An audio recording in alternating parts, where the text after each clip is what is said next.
Special Operations, Covert Ops, Espionage, The Team House, with your hosts, Jack Murphy and David Park.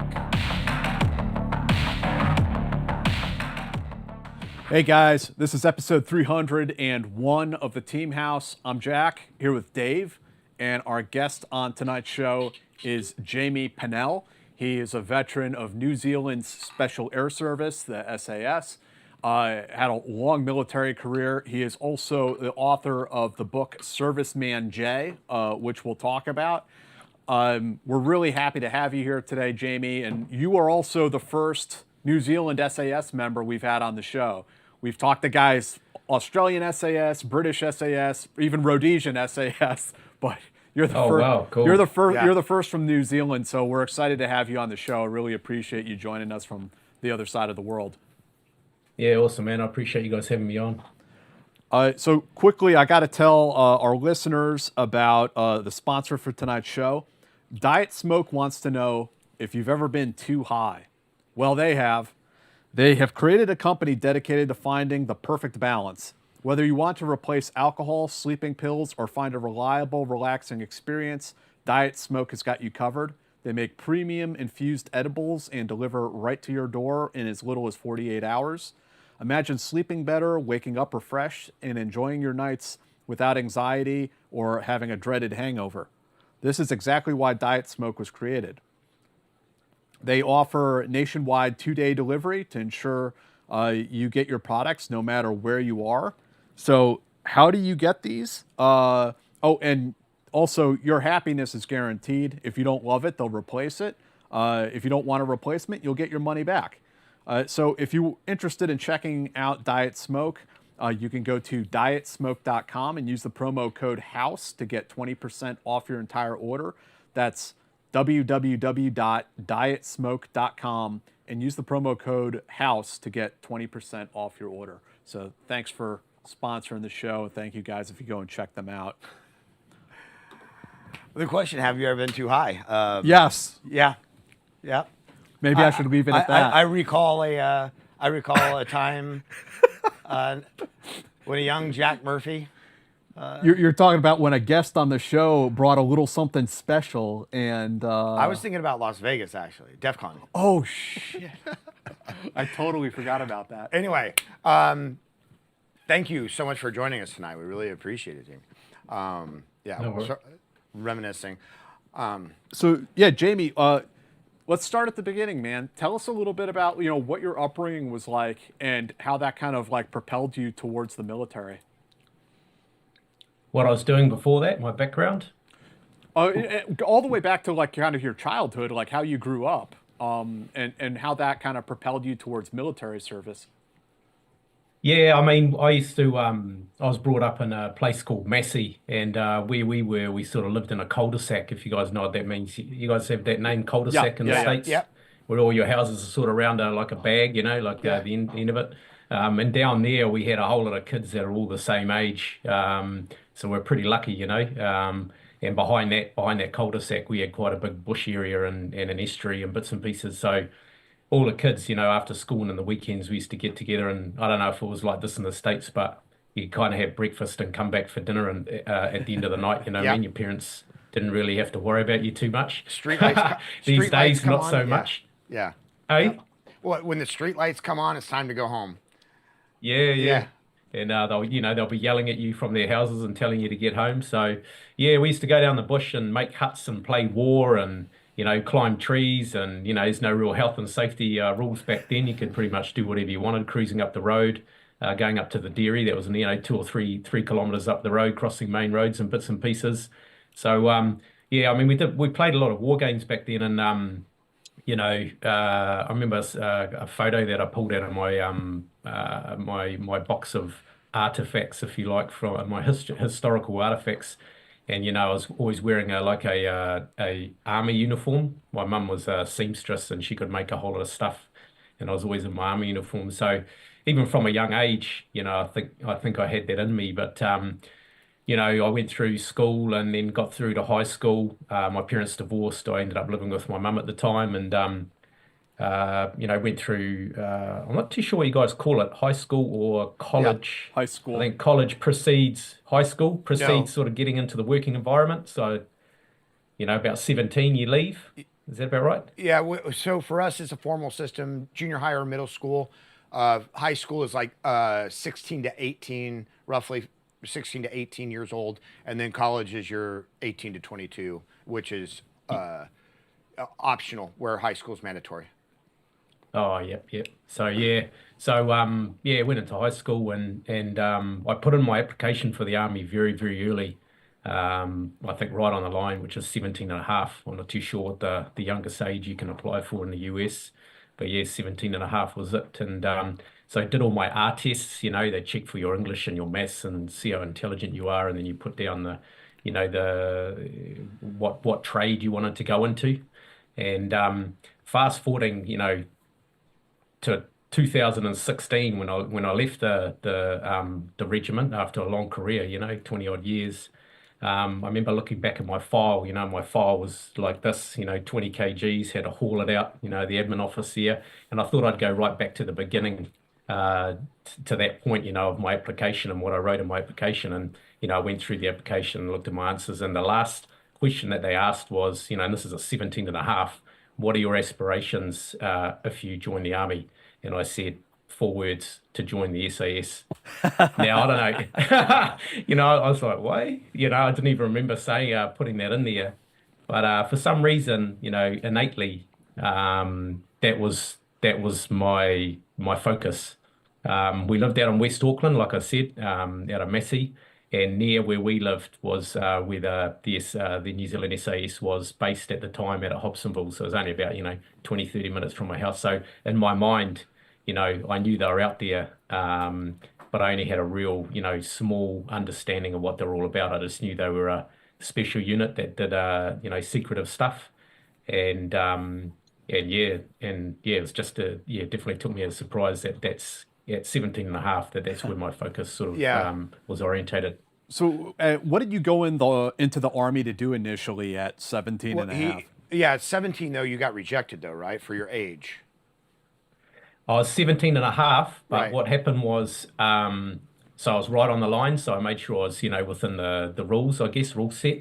But they didn't get back to me until I was 19. Right. Now, Okay. the normal process to get into the army is that if you'll get told that you're being selected, and then you'll go through a process of doing your fitness testing, and then you'll do some, you might go for some, I don't know, some induction evenings. They'll sort of prepare you for what's ahead. But I didn't get any of that. I got a phone call on a weekday at 7 o'clock, and the recruiter said, "Hey, this is the recruiter.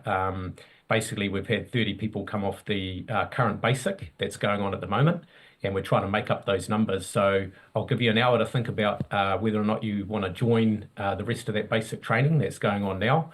And then if you accept, then in 2 days you're going to be starting your basic training." And I was, like a bit of shocker capture. Got off the phone, and I was living with my mum at the time, still 19-year-old. So as you do, as a little baby, you ring up mum and say, "Oh, what do you think I should do?" But she put that that question back to me and said, "Well, it's up to you to make the decision. This is a massive life decision." And so, I sat on the couch for a bit. He called me back, and I just said, "Yeah, let's go." And 2 days later, I'm being yelled at, by the instructors. It's snowing, middle of winter down in Warri. We do it at down the central plateau of the North Island, so it's right up in the mountains and bits and pieces, and one of the highest points in the North Island. And it was a hell of a ride from that point. But I had done no training, no preparation. No It was prep. either sink or no prep. It was either sink or swim. There's still physical punishment back in those days. You're getting punched in the guts, to toughen you up. And we had a bit of a fight club on Sunday for the guys in the barracks. I don't know if the same thing sort of happened in the US, but there was that toughening up process. And yes, as a 19-year-old, that was my introduction to the New Zealand Army. And obviously you couldn't come into the Army as to become, straight into the SAS. What was your initial job when you came into the military? Yeah, so basic training was in '94, and then I had three options. I put down to be a chef first. The second one was to be an engineer, and then the last one was to be in the infantry. And infantry was the one that I got. You Yes. put down infantry, you're getting infantry. You know what I mean? And so I didn't realize that. But that was part of developing for me for what's ahead. So I went into 1st Battalion, the Royal New Zealand Infantry Regiment, and it was the best sort of decision I ever made. I had a great time down there, as you guys know, living in the barracks with like-minded individuals, mischief, and all the time, work hard, play hard. It was that sort of time. You grew up quick around those sort of hard men. And so this was the mid 1990s at this point? Yeah. So I did basic training, like I said, '94. I did my core training. I don't know what you guys call it. So it just gives you those basic skills to get into the infantry. AIT. And not, in 1995. And then in 1996, I did my first the summer selection. So about a year and a half later, I did my first SA selection. And again, you know what I mean? Like, even looking back now, I'm not too sure why that was, but again, I think it's just driven towards that goal. Didn't make it because unfortunately you weren't allowed to drink in the barracks back in the infantry there, and I made the mistake of drinking in the barracks with a couple of my mates and getting caught about 6 weeks prior to selection starting, and so we got charged, confined to barracks. Which means that you basically all your free time is the army's, and it was all those menial tasks like you run up to the regimental police post there. They'd get you to unpack your full service marching order into its singular components, and then you'd have to run one of those components at a time back to the barracks. And once you got there, they'd check it off again, and then you run it back again. That's a good 4 hours worth of running that gear backwards and forwards. That was very interesting, but I didn't really get much preparation time going into the selection course. But I wasn't going to not turn up. I'd already put in my application, so kind of the 2 weeks leading up to it, I got as much PT done as I possibly could, and then turned up. But I only made it halfway through, and I guess we'll go through the selection process. But I made it halfway through the barrier test, which is not too bad, given I had not a hell of a lot of preparation time. Jamie, how large is the New Zealand military? Do you know, like, the size of how many people are in it, roughly? Very small, 10 to 15,000, probably across all three services. So the pool is very small that you're drawing off, and therefore, in direct comparison to that pool are our numbers. And obviously, we're not going to talk about numbers, but Sure. and then economically, you know what I mean? We've only got so many taxpayers in New Zealand, so it all sort of it's relative, whereas in the US, you guys have got 380 million, and then therefore you have enough money to sort of be who you are. So there's a massive difference between what you guys are doing and what we're doing. But again, I've worked with with US Special Forces, and man for man, we're the same person. Sure. You know what I mean, culturally and Sure. that kind of thing. And it's just the numbers are different, and in comparison to Delta and SEAL Team 6, you're not going to come down to New Zealand and see a couple of C-17s parked on the airfield ready to rock and roll for, global operations right off the bat, so there's a difference. Well, what was going on in the 90s for New Zealand? Like, what interests do New Zealand have? Were you guys engaged, like, with East Timor and things like that? Like, what was going on for the New Zealand military, and what's important to the New Zealand military? Yeah, when I came in, obviously into the battalion, we had was it Bosnia? Yeah, Bosnia was going on. So we had a contingent going to Bosnia for the battalions, and the New Zealand SAS had a part to play in that, but it was more close personal protection of the senior national officer, I think it was at the time. Then we had Kuwait as well. And we had a New Zealand SAS contingent that went there that was responsible for rescuing downed pilots.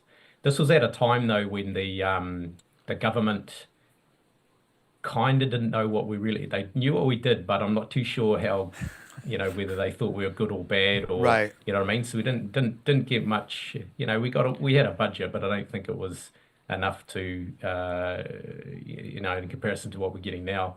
So it took us a bit of time to sort of show our stuff to everyone and get that feedback at the higher political level before they trusted us. But yeah, so it was Kuwait, and then obviously Timor kicked off. So we had a significant contribution to that. We're doing direct action, special reconnaissance, some close protection work, long range reconnaissance and ambushing as well, and did tracking patrols. And then obviously Afghan kicked off, and that was basically our main focus for the next 20 odd years. Yeah. We didn't go to Iraq.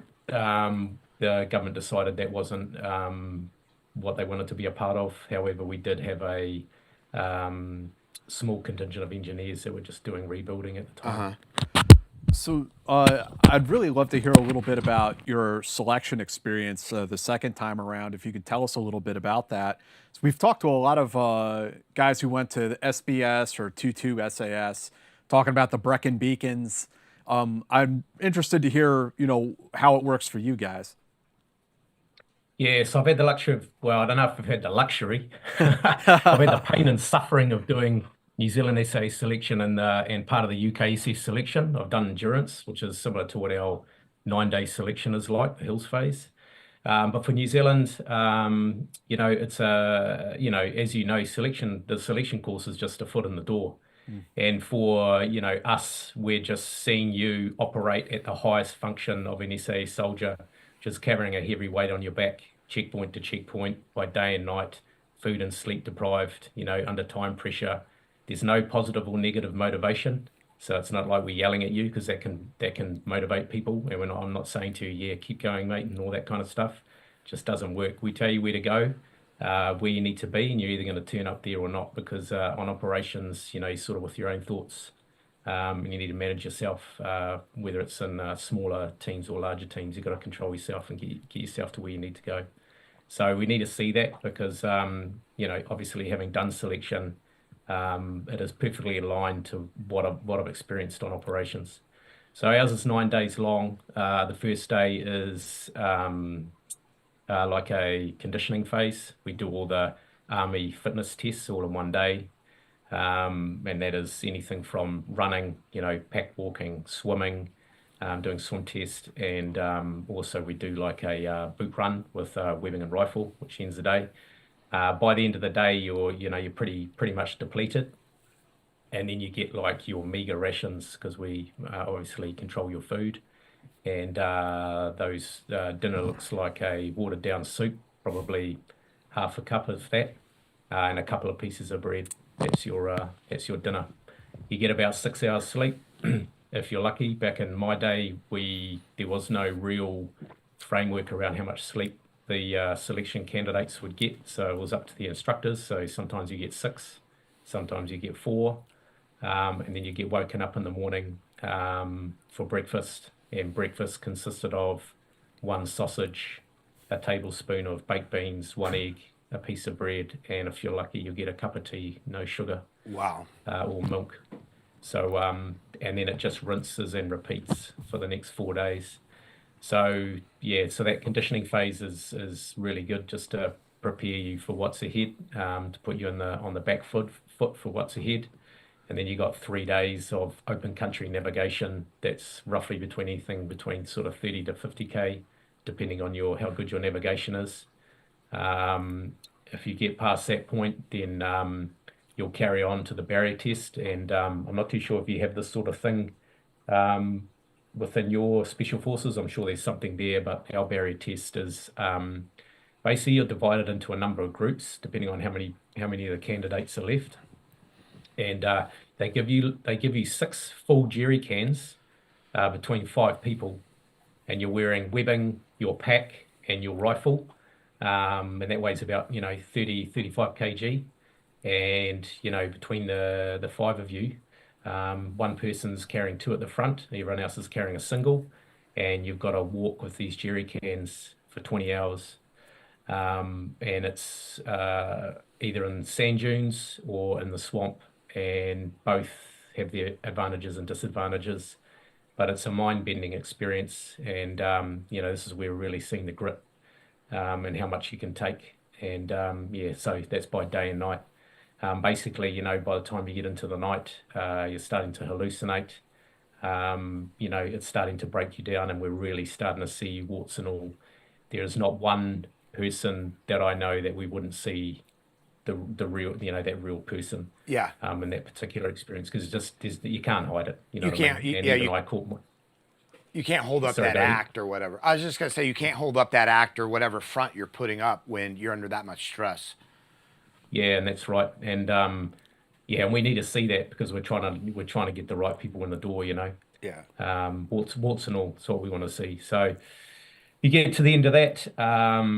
For me, like I said, when I did it the first time in 1996, I got halfway through, so I got through 10 hours, but I just didn't have I just wasn't physically able to carry on.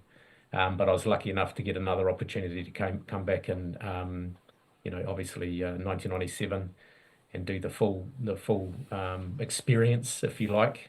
Got to the end of that, sort of bit the old the elephant off in small chunks on that one. You got to count down the hours, as the sun comes up, and then when you start seeing the sun come up, you start feeling good. You're completely wrecked, but you start feeling like the end is near, and then suddenly you're on the trucks and going to another checkpoint, ready for the next activity, which is basically lying on the road, or lying to the side of the road, and then a truck will come down slowly, and you have to be awake to get on the truck. So you're doing a rolling M-bus to get on this truck after 20 hours carrying jerry cans, eh? Wow. And everyone's got to help each other out, and if you miss the truck, guess what? Walking home. You fail selection. Oh. You fail selection. Yeah. They're not going to help you. So it's all about self-motivation and looking after your team and making sure everyone's awake and everyone gets on that truck. Yeah. So we do that, and then the next 2 days after that are close country navigation, sort of similar different distances, and that's very interesting. And then the final activity is a 60-kilometer route march out on the road, no map, no watch. So they just point you in a direction, and you just keep going until you stop. And sort of starts at, you got 20 hours to finish it. Starts at 8 o'clock in the morning, and you might get in at, I don't know, depending on how you go, maybe 12 o'clock, 1 o'clock in the morning. And that's your foot in the door. That's sort of the the sort of the check of the grit, and then the resilience, seeing if you can operate at that highest function. Then we know you can work hard, and you'll be there regardless, and finish the mission regardless of the conditions and what's happening around you or to you. And then you start going on to your cycle of training. And is your training is it similar to like the British and or Australian, or are there very specific things for New Zealand that kind of stand out to you? Yeah, I'm not too sure what the Aussies do. I think the Aussies are similar to us, where they pretty much train everything and then put you into the squadrons. But I think the Brits, and I don't want to talk for them because they talk for themselves, but I think they do a lot of on-the-job training. Could have this could have changed. But for us, we make sure, our operators come out with, at a basic level, enough skills that we can deploy them straight away. So for our cycle of training, about halfway through, you are pretty much put on the manning for a particular capability. Yeah. And then the same occurs in the second half of the year. So that gives us the numbers straight away. Yeah, because I was wondering because I mean I think Australia was too, but I know you guys were very involved, like East Timor, and like you said, a lot of tracking, a lot of the kind of jungle style warfare, which a lot of people, like Americans, kind of ignore that now. In fact, I think we shut down our. They reopened it in Hawaii. Oh, did they? Okay, but it wasn't something that was on in the American mission set for quite a while. So how many different types of mission sets did you guys train for, and how long was that training for you guys? So we do direct action, counterterrorism, special reconnaissance, or long-range reconnaissance, if you like, both on foot and mobile. And then you do, support and influence, which is essentially, training foreign forces if they need it. Yep.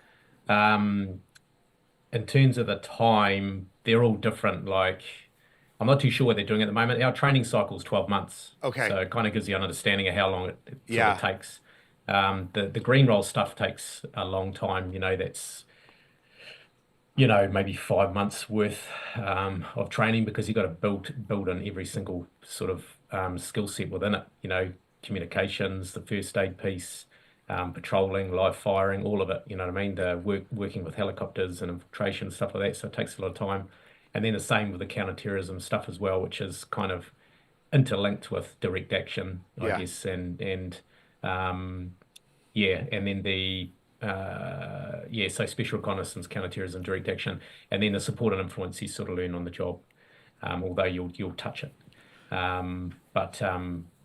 It's a long period of time, but we believe it's a good thing. And we did start out like that. We're doing more as was the Aussies and the Brits, a lot more jungle sort of warfare focused. Yeah.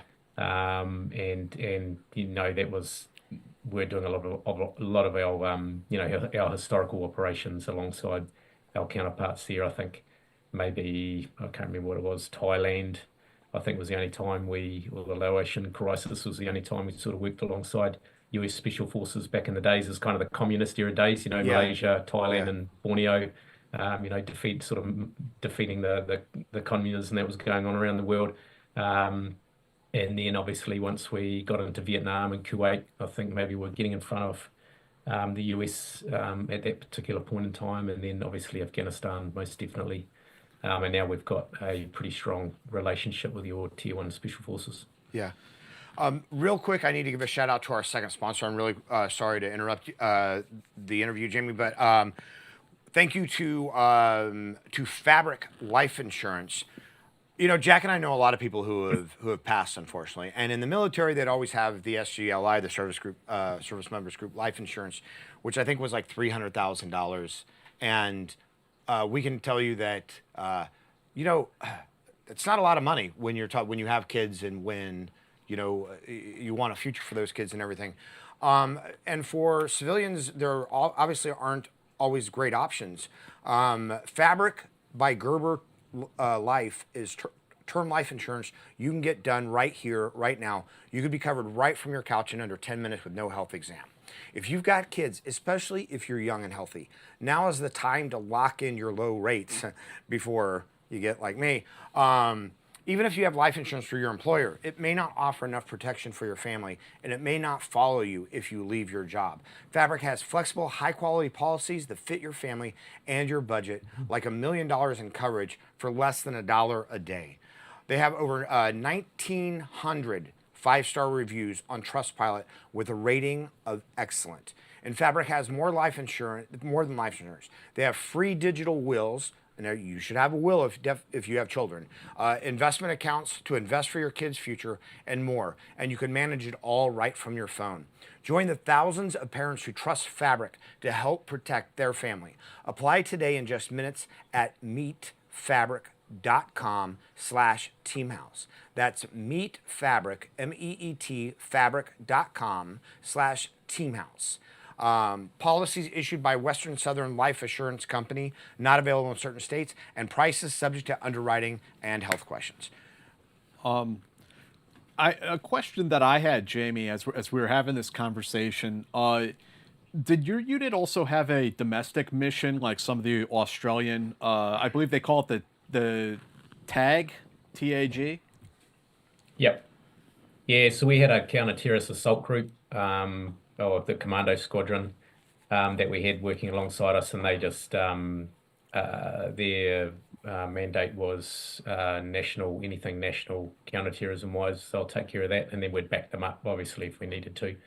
But essentially, it was just they had a national response for that over and above what our local police special tactics group, we call it, which is the high-end sort of armed component of the police. And then there'd be the C-TAG if they couldn't sort of deal with that themselves. And then for us as badge members, as SAS members, we had, our mandate was national, regional, and global. Are there other, I guess we would call them special operations capable or qualified elements in? Did you have like commandos or Royal Marines, or like, was there anything else that maybe was like a tier below you guys or that worked in support of you guys? Not really, no. It was basically our commando squadron. Obviously, we'd get support from the battalions if we needed to, for whatever the missions looked like. But essentially, we just basically had enablers and support functions to be able to complete our mission sets, EOD, and other support functions. So you talked a bit about the training aspect of it. I'd like to ask you what it was like to arrive in the unit as a badged member, showing up at your troop that first day. I mean, what was that experience like? I think for all of us coming off that cycle of training, we knew that we're still being selected. So getting badged is only, it's easy getting badged. Staying in's the hardest part, as everyone knows. But we just wanted to make sure that, we appeared capable in front of the other squadron members that had been around for a while. And these were hard men that we're walking into within this squadron. They had been trained by the Vietnam era guys. Mm-hmm. At the top, so they were pretty hard, and that kind of thing. All our training was hard all the time. High standards, high expectations, as is always the case in a Tier 1 Special Forces unit. So, it was slightly daunting, but we definitely had the motivation to prove ourselves in front of these guys and learn, as much as we possibly could off them.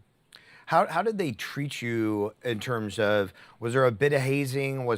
Did they just kind of accept you and just take you under their wing and train you? Or was it a little bit of both?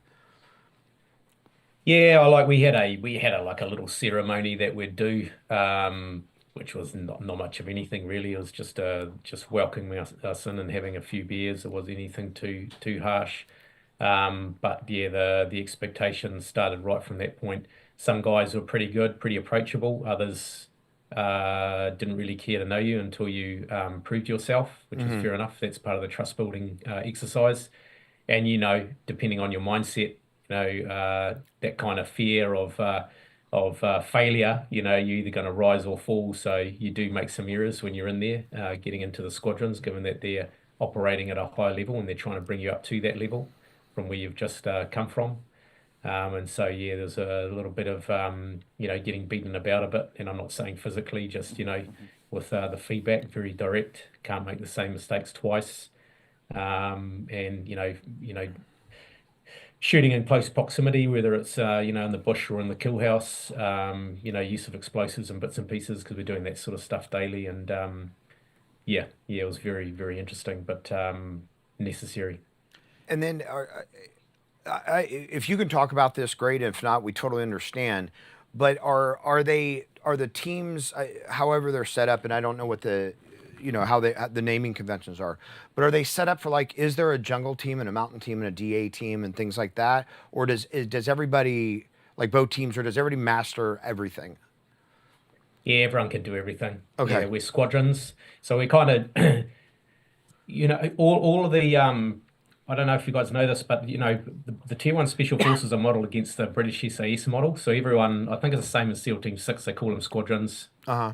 Delta. I think they call them Yeah. squadrons and troops. So do we. So do the Aussies. So do the Brits. I mean, the Brits sort of came up with that sort of concept of squadrons and troops and different environmental skill sets to be able to operate anywhere in the world at the drop of a hat. So that's how it's sort of arranged or organised. But yeah, I mean, everyone knows how to do all the basic skill sets at a basic level, having gone through the cycle of training, and then we specialise in particular environments as subject matter experts to be able to operate in the different environments depending on what it is, whether it's amphibious, boats, diving, or mobility operations, or jumping, hey ho, hey low, and mountain operations as well. So we're exactly the same in that respect. And I think the best thing about New Zealand is we've got all those environments here. Yeah. And a lot of your guys, I mean, we've had your guys come down as well, just because we've got that type of environment to operate in, something different. So everyone has that basic knowledge, and then we have our subject matter expertise, and then within that we can just go anywhere and do anything. And Yeah. as you know, with missions, leadership changes hands depending on what phase you're in and what environment you're crossing and what you're doing. So it's a very dynamic, fluid sort of movement to achieve your objective. As we're talking, Jamie, this reminds me, I read an article, maybe it was just a couple years ago, about a volcano that erupted in New Zealand, and the SAS was sent in to recover some remains of people who had perished during that eruption. And it sounded like it was a very difficult recovery, getting through all the mud and everything. But I guess it's another example of, these guys can operate in any environment, right? Yeah, so our EOD guys that operated I think it was all EOD that went in there. Which is part of the regiment anyway. Okay, I gotcha. But funnily enough, the interesting thing though is that when that first went off, we had a ex-badge member who was a helicopter pilot, and he heard that something had happened, and I can't remember if he was flying as Black Hawk or was another type of helicopter. I don't think this really matters anyway in this conversation, but basically he flew there straight away with another guy. They landed, tried to grab as many people as they possibly could. They got told not to go in there. He went in there anyway. Went in there, got out. They had some gas masks that gave them limited sort of ability to operate in that environment if they needed to. Grabbed as many people as they could, living and dead, dumped them on the helicopter, and then started flying them back and evacuating them back out to the hospital. And he got a sort of like a bravery medal, like the highest the highest award you can get on the civilian side in New Zealand, I think, for that. So he was the first guy on the deck, believe it or not.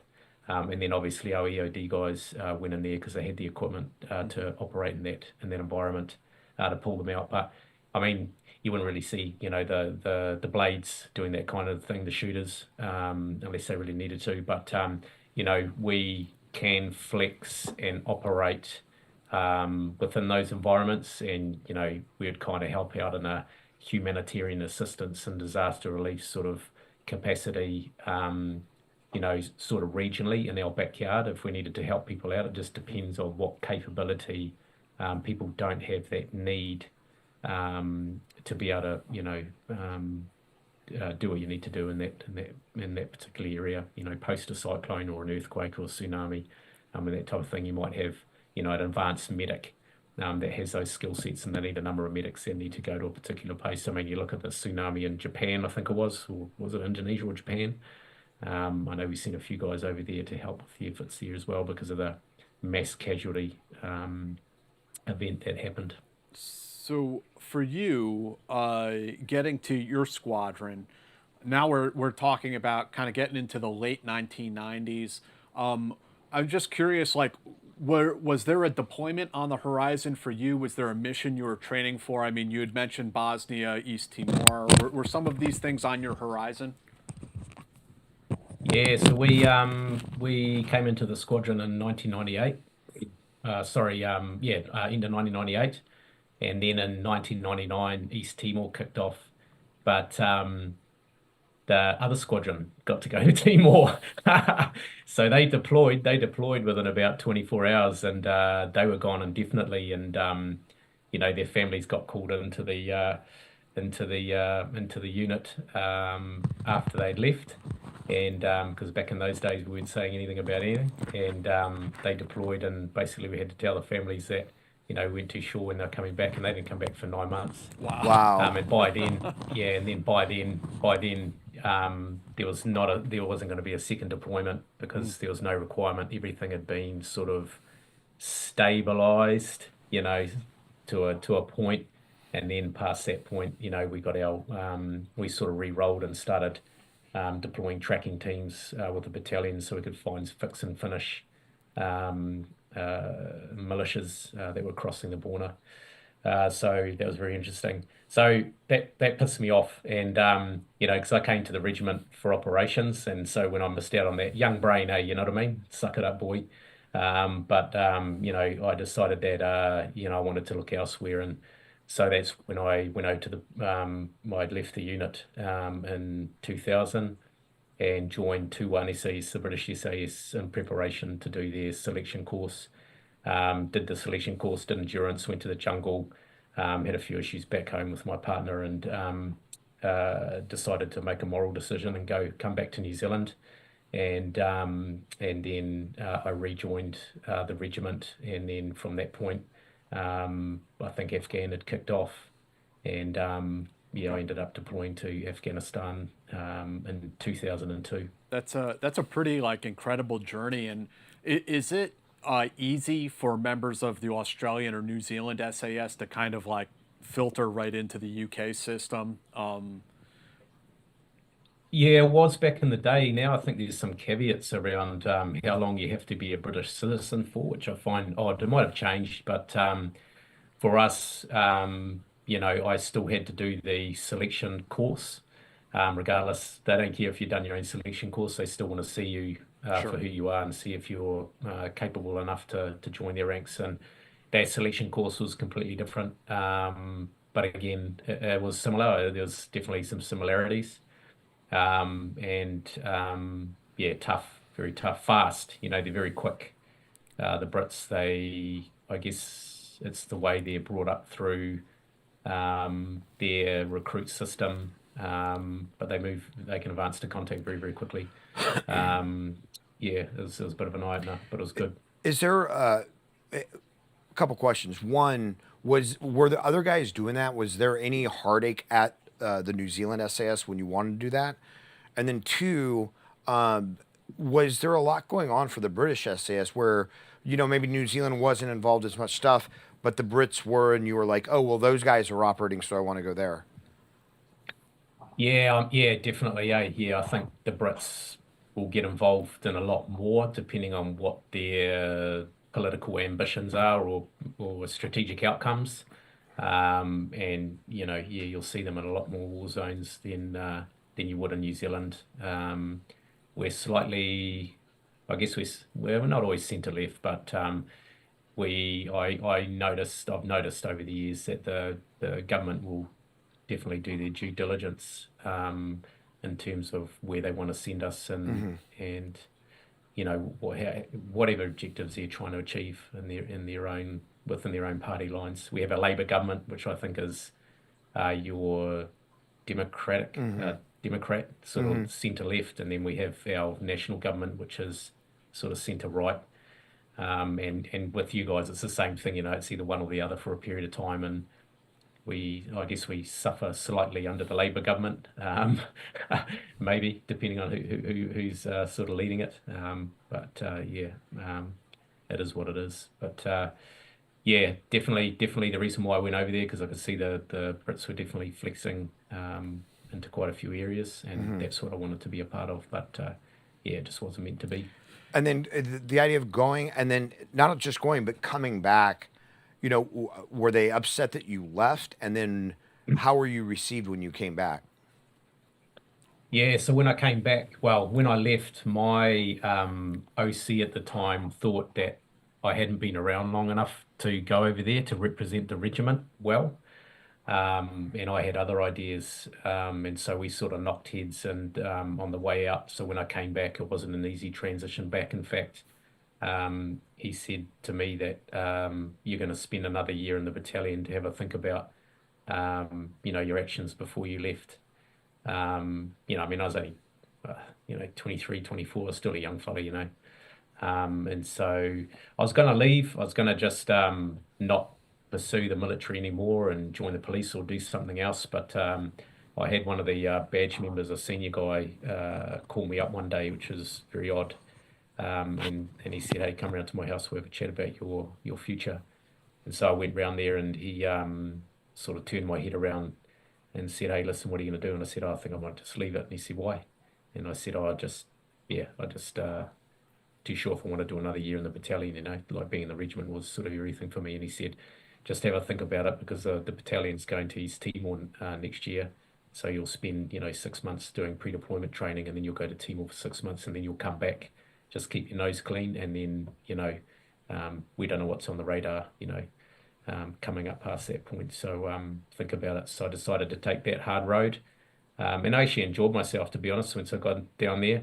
It's interesting, when you go back to that brotherhood, with your, I don't know where you guys came up through, but for me with battalion, it was like I'd never left, Yeah. with the boys and that kind of thing. And they actually made it really easy. Deployed to Timor, it was pretty benign. We're doing a lot of patrols on the border, and that kind of thing. Basically supporting the SAS with their tracking patrols as well. So I was actually sort of in the same area as the guys that I'd done my cycler training with, so that wasn't too bad as well. So I sort of had a light connection there, doing recon patrols and bits and pieces. But I actually found it quite good. And then once I came back, Afghan had kicked off, and away we went. Was there, when you went back to the battalion, did you have a sort of like mystique? Did everybody want to kind of know what it was like on the other side of the fence? And were you consulted a lot by like senior leaders about how they do things and things like that? Yeah, kind of. I mean, everyone's got an interest in how we do things and how they differ. And there's a lot of conversations around, how we did things basically at the soldier level, probably at the, went up to maybe the section commander, patrol commander level. Mm-hmm. And we talk about differences in the way we operated. And it's only for the better, like that didn't take on everything, because not everything fits. Right. But it was good to have those conversations, because there's a lot of respect for guys that leave and go up to the regiment, and if they sort of appear back down in the infantry, as long as you're not a dick, you know what I mean? Right. If you come back arrogant and stuff like that, you're gonna get pulled around the corner and sorted out. Yeah. Doesn't matter who you are. You know what I mean? We've got some big boys in there. They don't care. Just be humble, be humble and respectful, and you'll get the same stuff back. So I just kept my mouth shut and just got on with the business. And I know I enjoyed it. So, you had mentioned that you joined the military, that you joined the SAS for operations, a little peeved that you missed out on a few. Then 2002, that deployment to Afghanistan comes around. Tell us about, finally getting what you asked for.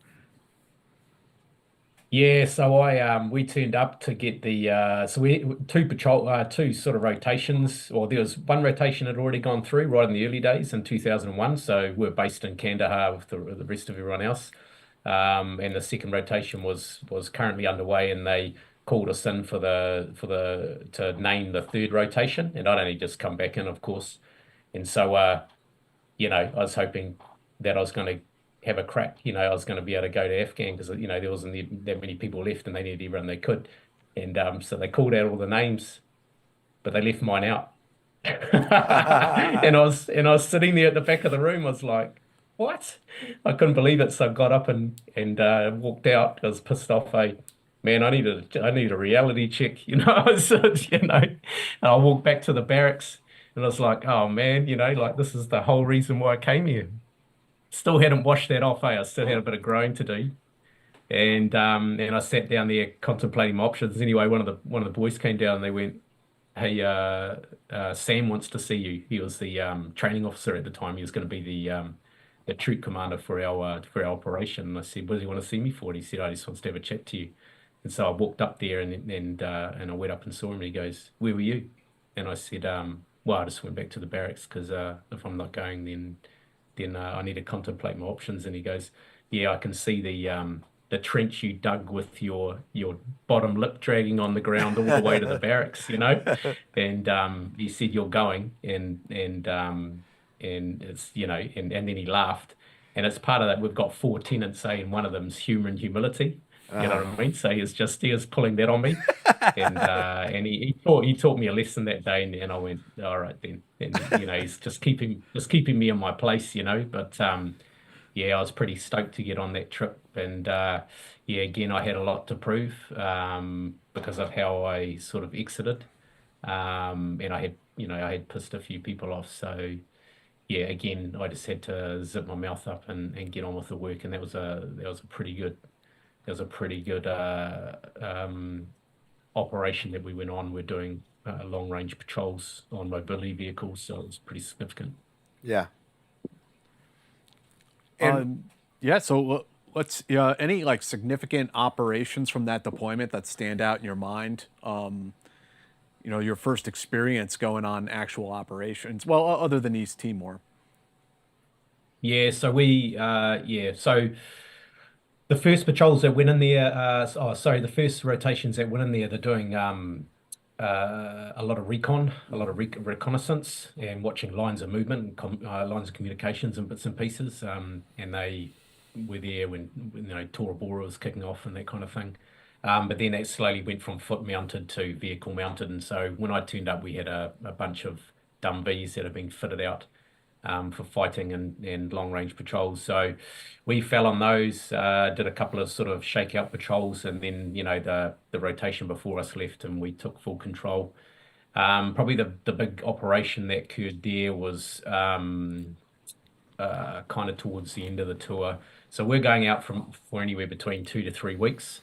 In this patrol, we were going out for about a month, and Wow. we're going into areas that hadn't been seen before. So we're going from Herat south out to Farah, and I don't think anyone had been down there at that particular point in time. So we mounted on about 4 or 5 Talons out of Kandahar at night, flew out to Herat, landed at an airfield to the south. That was being secured by, I think it was the Green Berets. Not too sure who was operating in her at the time, but they had a partner force with them as well, so they secured the airfield. We got off. They escorted us up the road. We're sort of in the middle of their convoy. Then we turned our lights off and went into the darkness and started our infill. It was about a 3-day infiltration into our AO, which was right down south. And, you know, you kind of want to do it without being seen if you can, but it doesn't always sort of work out like that. So the first contact we got into heading south while we were infilling was on our way in. I think it might have been on the second night. The terrain was such that we couldn't avoid going through a populated area. Sort of drew us into that drew us in that way. So we started moving into it reluctantly, and then we started getting, you know, tracer going up in lines around us, and basically, you know, just started to pinpoint our position. So we just took a note of that. Anyway, at the time I was on the motorbike, so I was an outrider. So we sort of, you know, sat, you know, however many kilometers ahead we needed to, depending on the terrain and the visibility. And you know, we're giving early warning and just basically keeping the convoy moving. Keeping them aware of what was happening up front. So we went through. We were about 500 meters ahead of the convoy, and we're just watching them come past the village and out the other side. It was kind of like a little gradual piece of ground that went up, and we're just sitting there. I was sitting there on the bikes, just having a chit chat to my mate, watching the vehicles come up, and then all of a sudden we heard boom, boom, boom, boom, boom, like a heavy machine gun about 800 meters to the whatever it was to the south or east or whatever, our position. And so I called it. I just said, "Oh, shots fired to the east." And then these rounds just came straight over the top of us. Like they were well on for line, but they just didn't have the elevation. If they Yeah. if they had the elevation, I wouldn't be speaking to you today. But they were big rounds, and then they exploded sort of over the top of us or just behind us. And I didn't realize it at the time, but we're being contacted by an anti-aircraft gun. They had two mounted on this compound wall, and they sort of had them pitched downwards, so they could get some some horizontal fire going. And then they had another crack at us, and I just said, "I think they're shooting at us." And I didn't even I didn't even have the brain to call contact left or anything like that. I was just like, "Yeah, I think they're shooting at us." And then we started, getting back at speed back to the convoy. And as we're riding, they upped their rate big time, and they were well on for line. It was amazing. But they just couldn't get it. They just couldn't get it down, and we basically, I don't know what it looked like back from the convoy, but they're probably like, "No, no, no," and we just brought this fire all the way into the convoy, and and then we just started getting into it with these two anti-aircraft guns, and managed to silence them. We had a few light rounds coming from the village as well, but we decided not to worry about that too much. It was basically that main gun, the two main guns that we needed to figure out, and then it appeared like we're being mortared, so we ended up breaking out of there and getting clear of the village. And then we had an STS operator with us. In fact, we had two of them within our convoy that was starting to get air overhead, but because they're so close to the village, you know what I mean? Like, unless you had, identified targets, you're going to do more harm than good. And we went out there to do a whole lot of collateral damage. You know what I mean? Yeah. We had silenced the guns that we needed to, got out of there, and then we just boosted off into the night. Sort of the repercussions of that was that there was two warlords in the local area that kind of didn't like each other, and they had a line of demarcation and that kind of thing. I think it was still back in the days where they're still, they had tanks and bits and pieces. So Yeah. they wanted to come down and meet with us, to discuss, what had happened. But the Americans said, "Hey, if you go anywhere past this easting, then we're going to start bombing you." So basically just shutting the door on them and protecting us. So we just kept moving south while these negotiations were coming on. But what we didn't realize is there's already a force on the other side, and they were starting to track us south. So we went all the way south, got down there, LUP'd in a bit of a mountain range that afforded us a bit of high ground as well. And so, yeah, a couple of vehicles sort of appeared out in the desert in front of us, and they started like trying to marry up where our tracks were. And you could see one vehicle stop and another stop, and they must have been communicating with each other. And then they came together, drove up a little bit, sort of stayed out of range, and then a couple of guys got out of the vehicles unarmed and walked, and then sat down in the deer ground, and then they sort of waved out to us.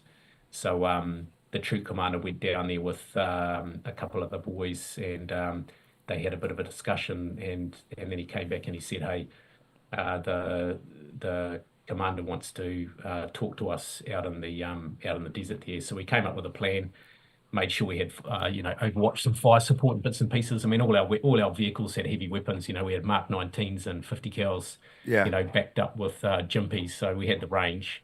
And we had the firepower if we needed to, but so we sort of split the call sign. One stayed up high, the other one went down.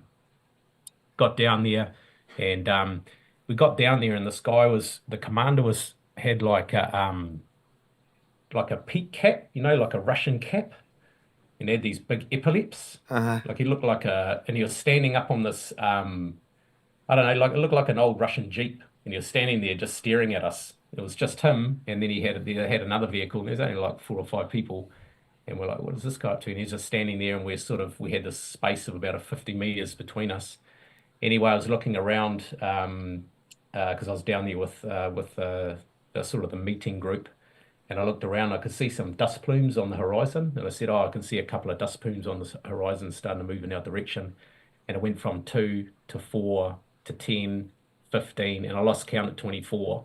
The dust plumes from the vehicles coming in. So they're coming in towards us. I said, man, there's 24 odd dust plumes coming in. What are we going to do? Anyway, all these vehicles started turning up. And there was about, I don't know, 20 odd technicals with their 12.7s. They had a couple of flatbed trucks with anti-aircraft guns. There's about 100 guys, all geared up, they had RPGs, all of it. But they all turned up and they're all on the other side behind this commander. And then they sort of all got off the vehicles and they're sort of just having, just smoking and, drinking chai and that kind of thing. Like it was all really relaxed. Yeah. Yeah. No, I was saying they sit down, they actually make tea. They just it's weird. It was weird. It was it's like just they have all a this picnic. firepower. Yeah. Yeah, it was all this firepower and we're sitting there. It was only like, oh man, there would have been 10 of us, 4 vehicles. And so our troop commander gave us a quick, set of orders and who was going to hit what if it kicked off. Like it was going to be a bloodbath, it was going to be a bit of a massacre if it kicked off, but we were all ready to rock and roll. And all I had was my motorbike for cover. I was trying to think about how I was going to shoot around the motorbike and how many rounds my the engine casing would take, with the 7.62, which wouldn't have been anything. Anyway, the commander gets off the Jeep and our troop commander goes into the middle and then they sort of come together and then the Afghan commander just comes in and he's starting to bump our troop commander in the chest, like sort of banging him. And what he was saying was, what are you guys doing here? And were you the guys that contacted our men, 2 nights ago back up in wherever we were in that village, around that village. And the troop commander was quite calm and said, hey, listen, if you don't calm down, I'm going to get a big bird that will come over top of us and shit on your head. And what he was referring to was getting air cover, to come across and take them out. And so he calmed down a little bit and then they started to get into a rational discussion. Then all of a sudden, we heard a massive explosion to our left. And I turned around and our fire support team had decided to come down a little bit closer after they'd seen all these vehicles turn up and they'd hit a mine. And so one of our vehicles was out. So there was a minefield on our maps, but it was quite further up the hill. But what had happened over 20 years is that it obviously they'd moved down, the mines had moved down and they'd hit a anti-personnel mine. And so we had 2 casualties. One guy had lost half his leg, and then the other 2 casualties had basically catapulted out of the vehicle as well. So as that happened, I turned around, saw the vehicle strike, and then I was registering that, and then all of a sudden I thought, that's the trigger. That's the trigger for they're going to start opening up on us. You know what I mean? I thought the guys that had walked in initially to get us to come down to the desert had placed like an IED or an improvised device, and that was the trigger for them to kick off. And so I turned around, took up the pressure on my trigger. But as I came round, like I was ready to go, they were all just looking as well as confused as I was. At the same time, a AC-130 comes down from behind them, flies over them at low altitude. Never happens. You never see an AC-130 during the day doing a low pass, but it decided to come down here, do a show of force, flew straight over the top of them, and then they basically got on their vehicles, and the commander said to my commander, hey man, I think you guys got enough to worry about. We're going to get out of here. And so they just disappeared. And then we had to deal with the vehicle strike and the casualty that we had there. And yeah, because we're so far south, the guy that lost half his leg, he's actually lucky to be alive. We kept him alive for that long, 2 hours. It took 2 hours for the medevac to occur because we're so far south. They had to come from Herat. We're miles away. So we had to sustain life over that period of time, but unfortunately he lost half his leg, but he made it. He didn't die. But that was sort of the intro to me to combat operations in Afghanistan. That was only that was a week into it. The 3 weeks that we're there was a whole lot of other stuff that happened, but yeah, very, very, very interesting. Introduction to Afghanistan, and yeah. What you mentioned having Mark 19s on your vehicles. What personal weapons were you guys carrying at the time? What was the New Zealand SAS using? I think we're using CAR 15s. I think we had CAR 15s back in the day. And we had P226s. And I think, yeah, I don't know what they're using at the moment. I think they might have SR-15s. I think they've got the Knights Armament variant, and Glocks. But yeah, that's what we're using back in the day. We had Jimpies as our sort of secondary vehicle weapons. We were using Accuracy International A dubs, bolt action 7.62 were our sniper rifles. SR-25s didn't exist back then, the combat one. Yeah. We had, I think Accuracy International had a 50 cal, bolt action 50 cal as well. I think we had one of those. And some laws and a few other bits and pieces, Carl Gustav and that kind of thing. But yeah, I mean, we had enough, we had enough ammunition to look after ourselves that far down. Yeah. Yeah, it was, yeah, if anyone wanted to have a crack, they were going to get a good way to fire going back on them. But And then were you primarily riding your motorbike, or did you have like a mount system where you could just pull it down when you wanted to get out ahead of the element? nah, all the time, eh? Oh, It's yeah, it's probably the best position in the convoy, depending on who you talk to, because I mean, you're riding 3 times the distance of the vehicles, yeah. but you're really getting out and around the place, you know what I mean? You're heading up into the mountains and you see everything, and I mean, you get a few stray rounds coming back at you when you turn up in villages where people don't even know who you are and what you're doing. I mean, when we're that far south, we're down there, they were wondering who we were. They Right. didn't even know the country was at war, in some of these areas because they're so deep in the rural areas. So that was very, very interesting. But yeah, I mean, in general, the interactions with the public down there with the locals was positive for us. Not always, but when we went to Farah in particular, Farah was a thriving town at the time, and we just rolled straight in there. Had a meeting with the governor, sat down, had food and chai and that kind of thing. He gave us use of his airfield. We did a resup. We got picked up out of there as well. But I'm not too sure what happened after that. So, but that was an epic patrol. Like I said, it was a month long, and yeah, a lot happened. It was yeah, it was pretty Was, good. was that exhausting for you though, being on a motorbike for a full month in that terrain, riding more than everybody else? And you can't like obviously you're not supposed to turn it off when you're on patrol anyway because you should be paying attention, but you can't pay attention all the time. But on a bike you have to. So we just kind of smoked a lot, tired. Yeah, we're tired, eh? Yeah. And I mean, but you're working. And again, selection prepares you for this stuff. Yeah. Sometimes you're in the set. I mean, the minimum you're in the saddle is like 12 hours a day. But then, depending on what's going on and where you need to go and where you need to be and in the situation, sometimes we're on track for 36 hours. Do you know what I mean? Like it's Yeah. just you need to do what you got to do. Sometimes we had to move quickly through a particular area because we're being followed up. So yeah, again, as I said, this is where the selection course. This is the realization that the selection course is designed for a purpose, and even though it appears like it's designed more for the jungle environment, you do well in that jungle warfare environment. Everything else, the skill sets emanate out into all the other capabilities. Right. So from this point, are you kind of getting into what became a deployment cycle? Doing these pumps overseas, coming back, spending a little time with the family, and then doing it all over again? Yeah, so we did the first 2 tours were the long range patrols and vehicles. So that first tour, that was one of the contacts we were in. The second tour, the main contact that we got in there was the contact that one of our members got the Victoria Cross, or earned him the Victoria Cross, which is the same as your Medal of Honor. So I yeah, that remember was pretty seeing significant. a news special about him. What was that gentleman's name again? Willie Apiata, That's right. BC. Yeah. So yeah, that was a big night as well.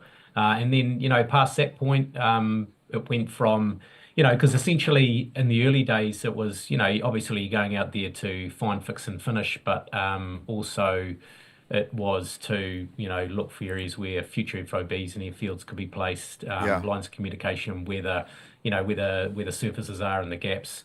That's all we're doing, providing that information back to the coalition commander, and then they could make their future plans from that point. And that went on for a few years, and then obviously things changed, and then we had a bit of a break, and then we re-rolled into doing partner force operations in Kabul. So we went from, long range reconnaissance patrols and long range engagements to now in the city in Kabul, in the middle of Kabul, and responding to spectacular attacks and conducting high-risk arrests within Kabul and its outlying provinces. So as time went on in the war, as I recall, in Kabul, they tried to stand up sort of like an Afghan national mission force at one point. CRU, right? Like the CRU. Had a couple different names. I mean, were those the guys you were working with? Yeah, so we took over the CRU, the Crisis Response Unit, from the Norwegians. Gotcha.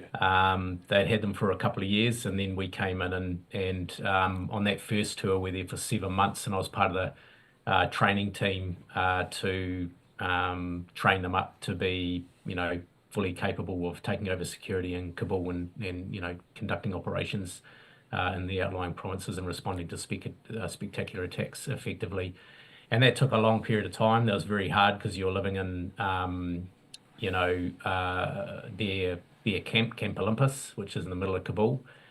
So you're right in there, with living amongst your partner force, eating with them, operating with them, talking with them, having chai. That's you're the face of the task force.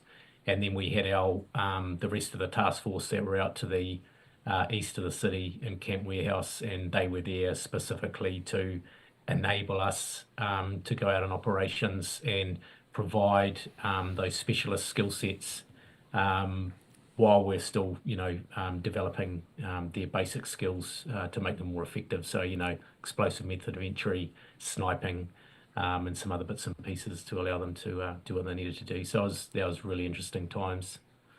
What was your experience like working with him?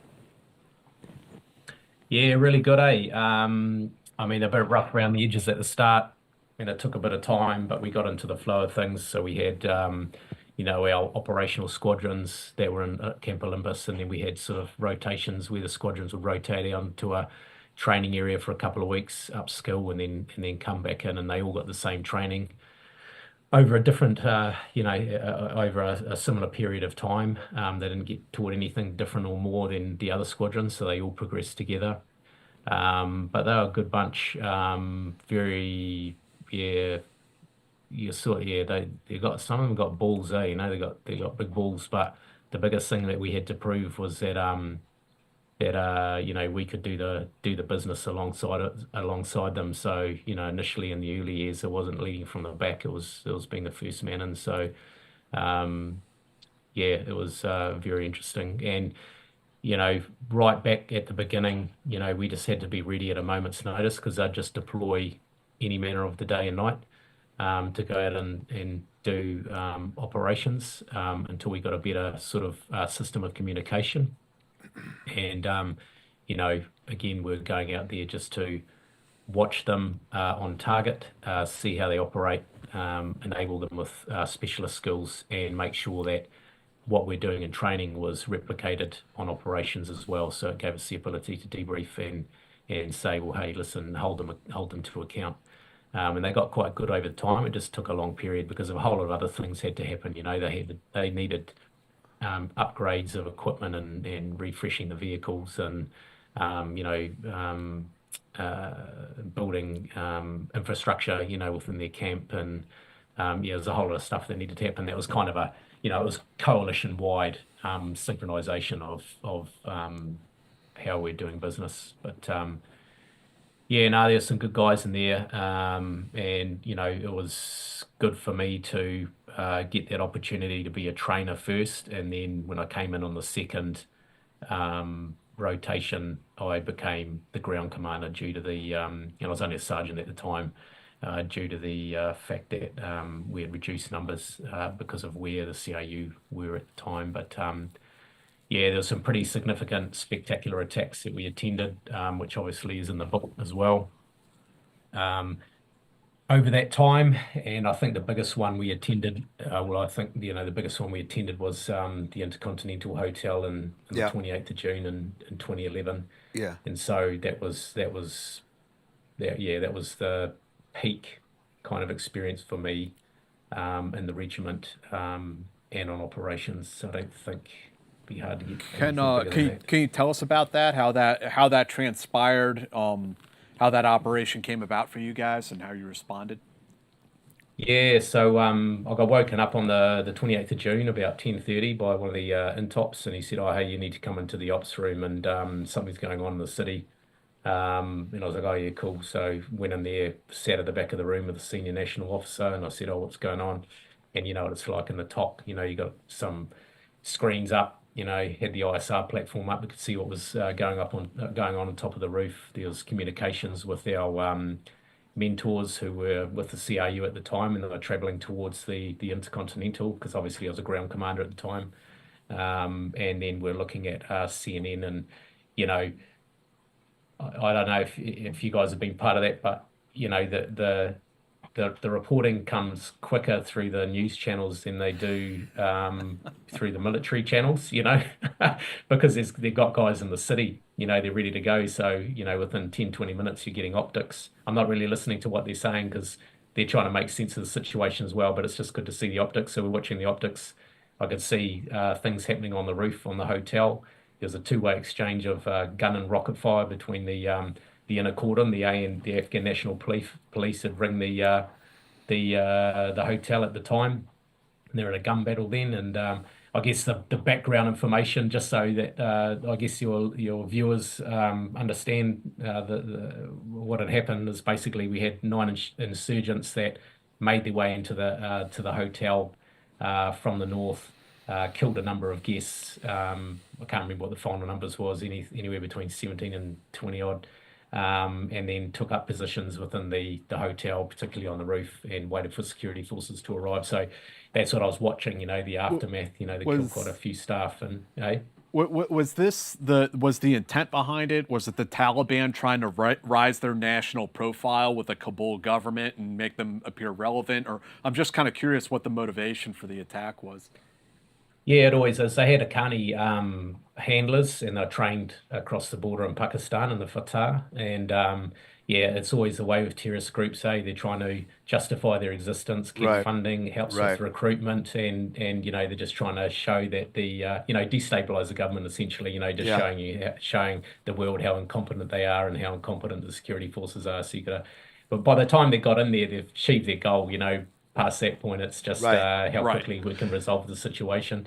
So anyway, sitting in the back, and he said, "Hey, I think you guys should go down there, just to give them that capability, just in case they need it." And I said, "Oh, how many squadrons are down there?" And he said, "Oh, 2." And I went, "Oh man, they'll have that done by the time I turn up." Knowing the CRU, and the time that I spent with them on a previous tour, in the training team, it's like, "Oh man, they'll be done by the time we get down there." And he said, "Oh, just get down there anyway and back them up, and if it so happens that they don't need you, then turn around and come back." And so this was at 10:30 at night, so it all kicked off. And so I got the boys together and gave them the brief, and started heading down there. And in Kabul, after 10 o'clock there's a curfew, so it's like a racetrack down there. You can go quite quick.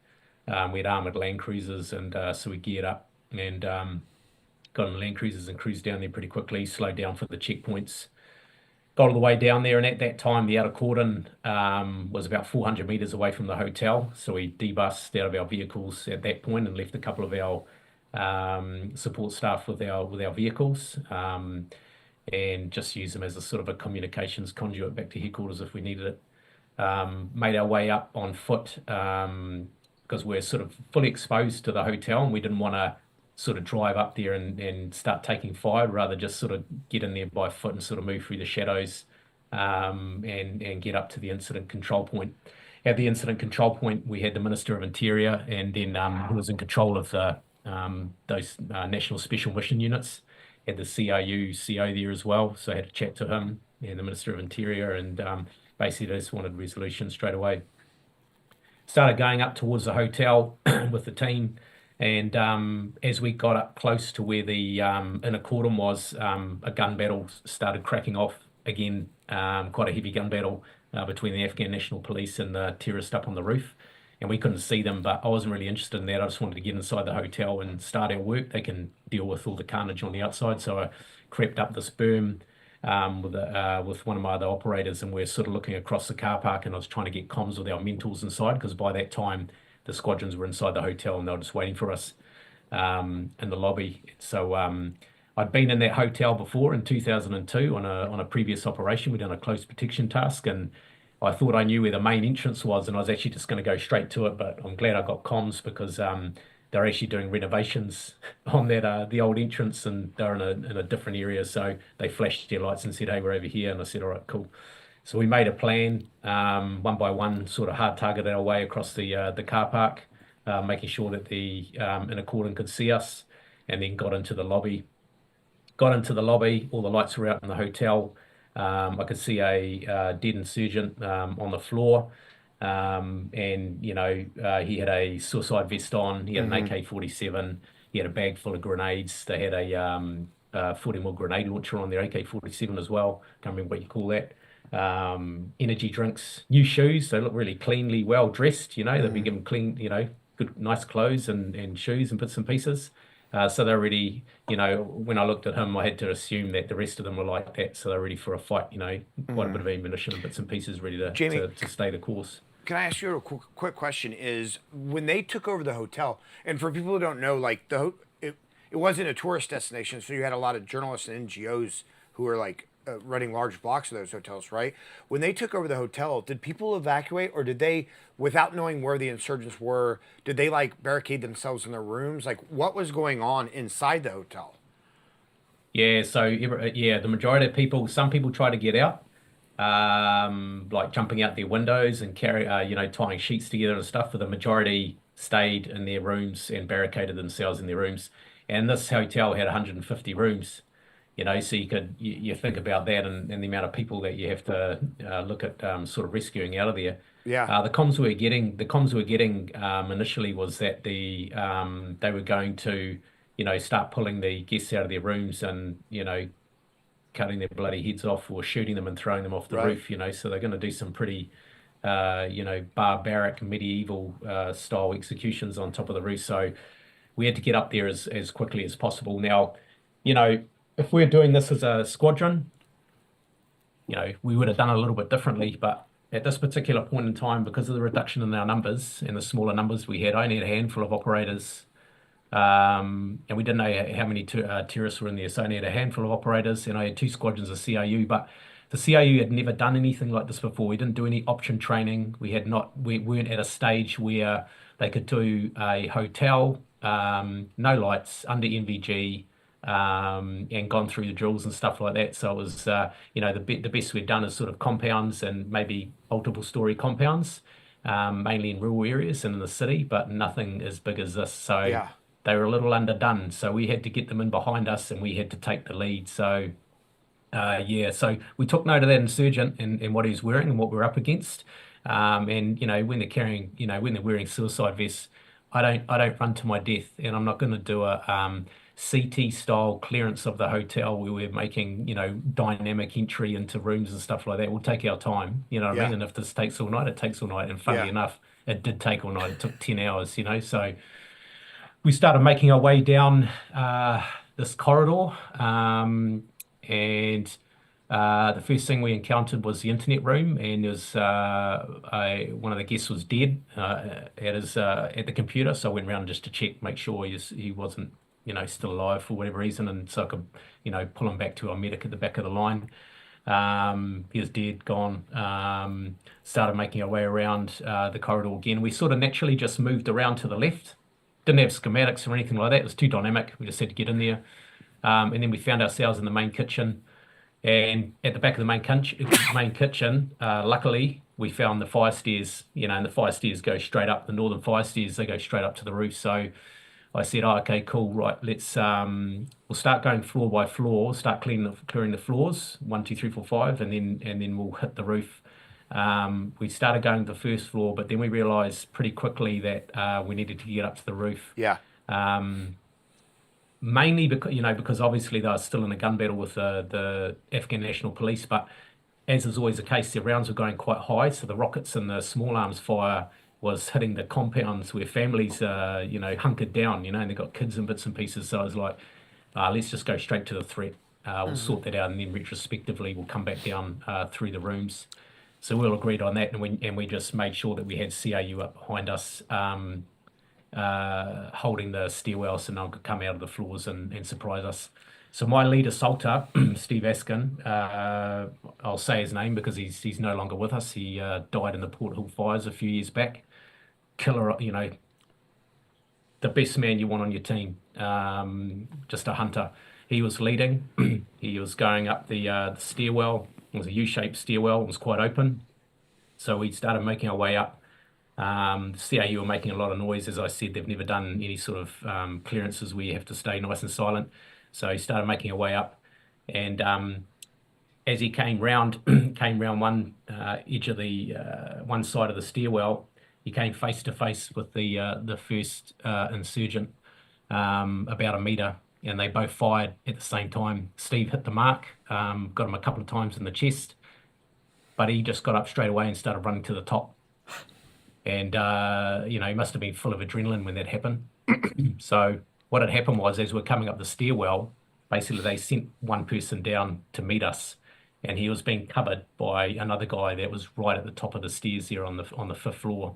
So this guy ran up to the top of the stairs, got to the top, flopped out, and we saw the ISR footage later.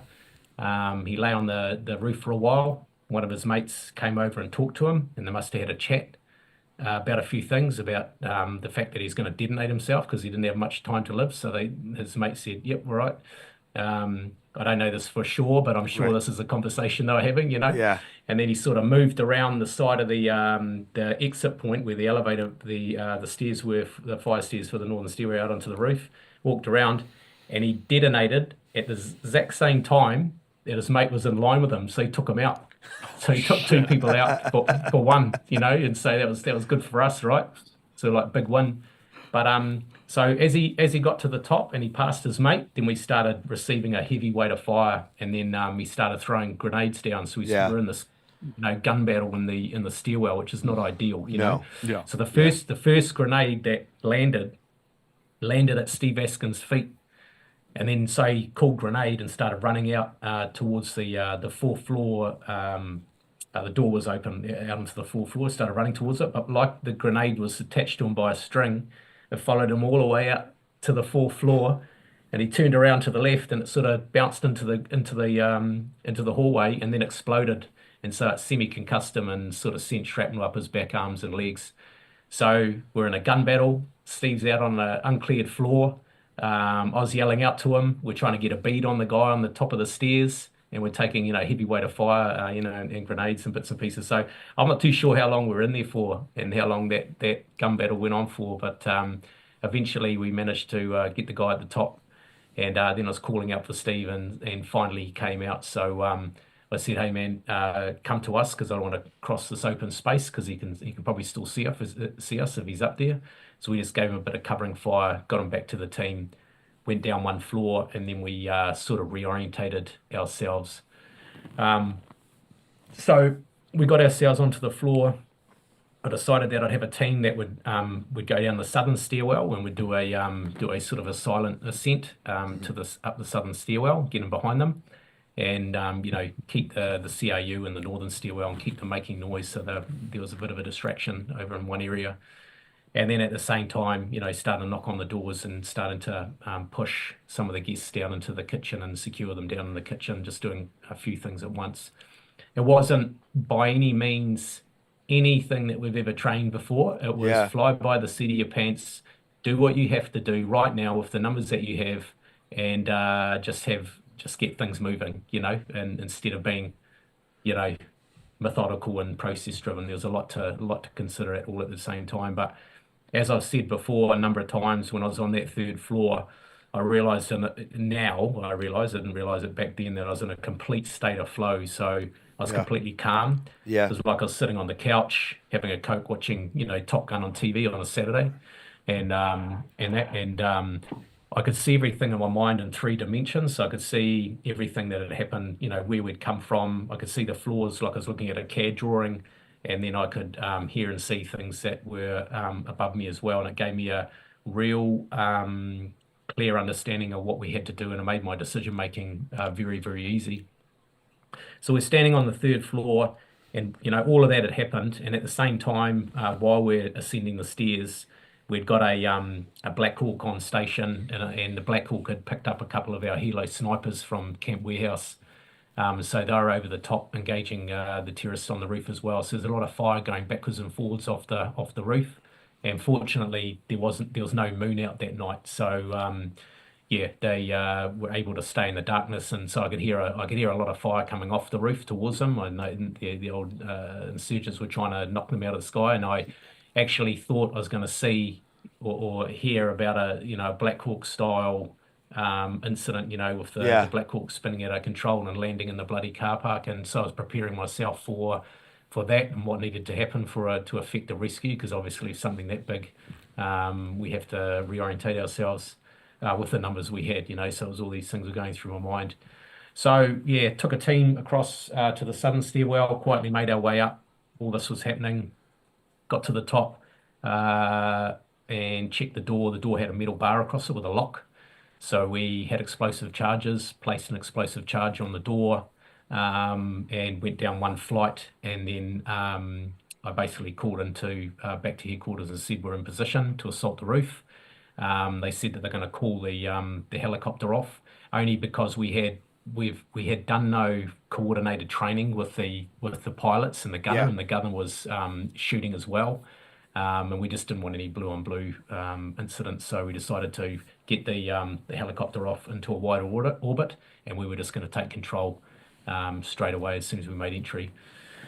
So he said, "Yep, make entry when you're ready," and I just, I dispense with a detailed battle brief about what we're going to do to the boys. I just said, "Hey, listen, everyone that's up there is a terrorist," and so whoever's up there just took them over, because the information we were getting was that everyone was armed on top of the roof. We didn't know the numbers. We didn't have verified numbers. They were moving in and out of the elevator mechanism room, so we didn't quite know what we're going to go up against. How many guys did you have? How many guys did you have, roughly? Do you remember? We had 6. All New Zealand? Yeah, and then I tried to get a couple of the CAU guys up, but we only got 2 at the end. But they didn't really do anything. They just stayed in the stairwell. So I mean, again, we know the ratios that will determine a successful outcome. And six, although we're force multipliers, you know what I mean? These guys were heavily armed and prepared. So anyway, we shelved those thoughts. So I just said, "Hey boys, just tip them over and I'll see you on the other side." And we just shelved those thoughts of what was going to happen, and blew the door off its hinges, threw a couple of grenades out to clear space, and then we moved out and started getting into the extended line and started making our way forward. In front of us, we had these satellite dishes. They're on these concrete platforms. And then beyond that was the elevator mechanism room. It was quite a big shed of corrugated iron, and inside that was the elevator mechanism, obviously the machinery that puts the, gets the elevators going up and down. And then past that was the northern stairwell entry out onto the roof. So we started moving and started firing into likely areas where they could have been in cover. There was an insurgent underneath the satellite dish. He got engaged, and we sort of broke into 2 teams. I could see a leg sticking out from behind one of the satellite dishes, so I started shooting at that, and we started moving and maintaining dominance on the roof. Got up to the leg, and it was just a leg. So it was one of the legs that had blown off one of the terrorists when they detonated their suicide vest. And as we got closer to the elevator mechanism room, because a couple of the insurgents that got shot by the helo snipers had detonated themselves as well, so the whole roof was heads, arms, legs, torsos, shit. just just guts, blood, guts. It was just like a butcher shop, you know what I mean? So we started moving through, made our way around, and then the left-hand team started getting into a gun battle with one of the final insurgents, or they didn't know it at the time. So me and another guy started moving around. We're like, oh yeah, cool. Should be able to keep him distracted, and we'll put in the coup de grace, you know, coming around. But he must have like started engaging with these guys, got around the corner, saw that we're coming as well, and then he just stepped back, waited, and then just detonated himself. So there's a massive explosion. And then we both came around, cleared the northern stairwell, made sure the guy that was shooting us in the stairwell was neutralized as well. And then we started moving back and sort of taking stock of what had happened.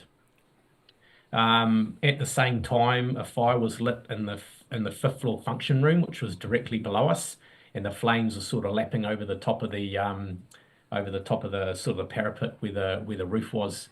And so I said, hey man, we're going to have to do a hasty evacuation of the hotel because I don't know how quickly this is going to spread. I didn't know the layout of the hotel, you know, whether it was made of concrete or how it was built. You know, I had to expect the worst. So we started making our way back down the southern stairwell, punched a couple of fire alarms, nothing worked, which was no surprise. None of the sprinklers worked or anything like that. And so we sort of got into all of the floors, spread out the CIU with our team, and just started pushing all the guests out from south to north. They weren't really responding to the CIU, but they were responding to the English speakers. Yeah. So we managed to get everyone out of the rooms. It took a while, down to the kitchen where we searched them, cleared them, and contained them in the kitchen. But, you know, looking back at now, just to give you an understanding of time, it took roughly 4 to 5 hours to get from the car park to clear the roof. Yeah. You know what I mean? Yeah. But I talked about that in about 50 minutes. Yeah. And this is why I don't know how long it took for each of these experiences to, you know, these main components like the gun battle. I'm not too sure how long in there. It probably felt like 2 minutes, but it could have been longer. I'm not too sure. Yeah. Clearing the roof could have taken a lot longer. I'm not too sure, you know. So yeah, it was pretty significant. So yeah, got everyone down, cleared them. We got the Afghan police to hold them in the kitchen, and then we decided to go back up and try and make entry onto the fifth floor so we could clear it, because that was the only uncleared floor. But we just couldn't make entry. It was fully, you know, black smoke coming out, and yeah, you'd need a breathing apparatus to even survive getting out of your room if you were in there. But what we didn't know is there was one more terrorist on that fifth floor that was in one of the rooms, and he was talking back to his handler in Pakistan. So you know, we decided to sort of wait. Some Afghan firemen, 4 of them I think, came up with hoses, and they had AK-47s. You'll never see that anywhere in the world.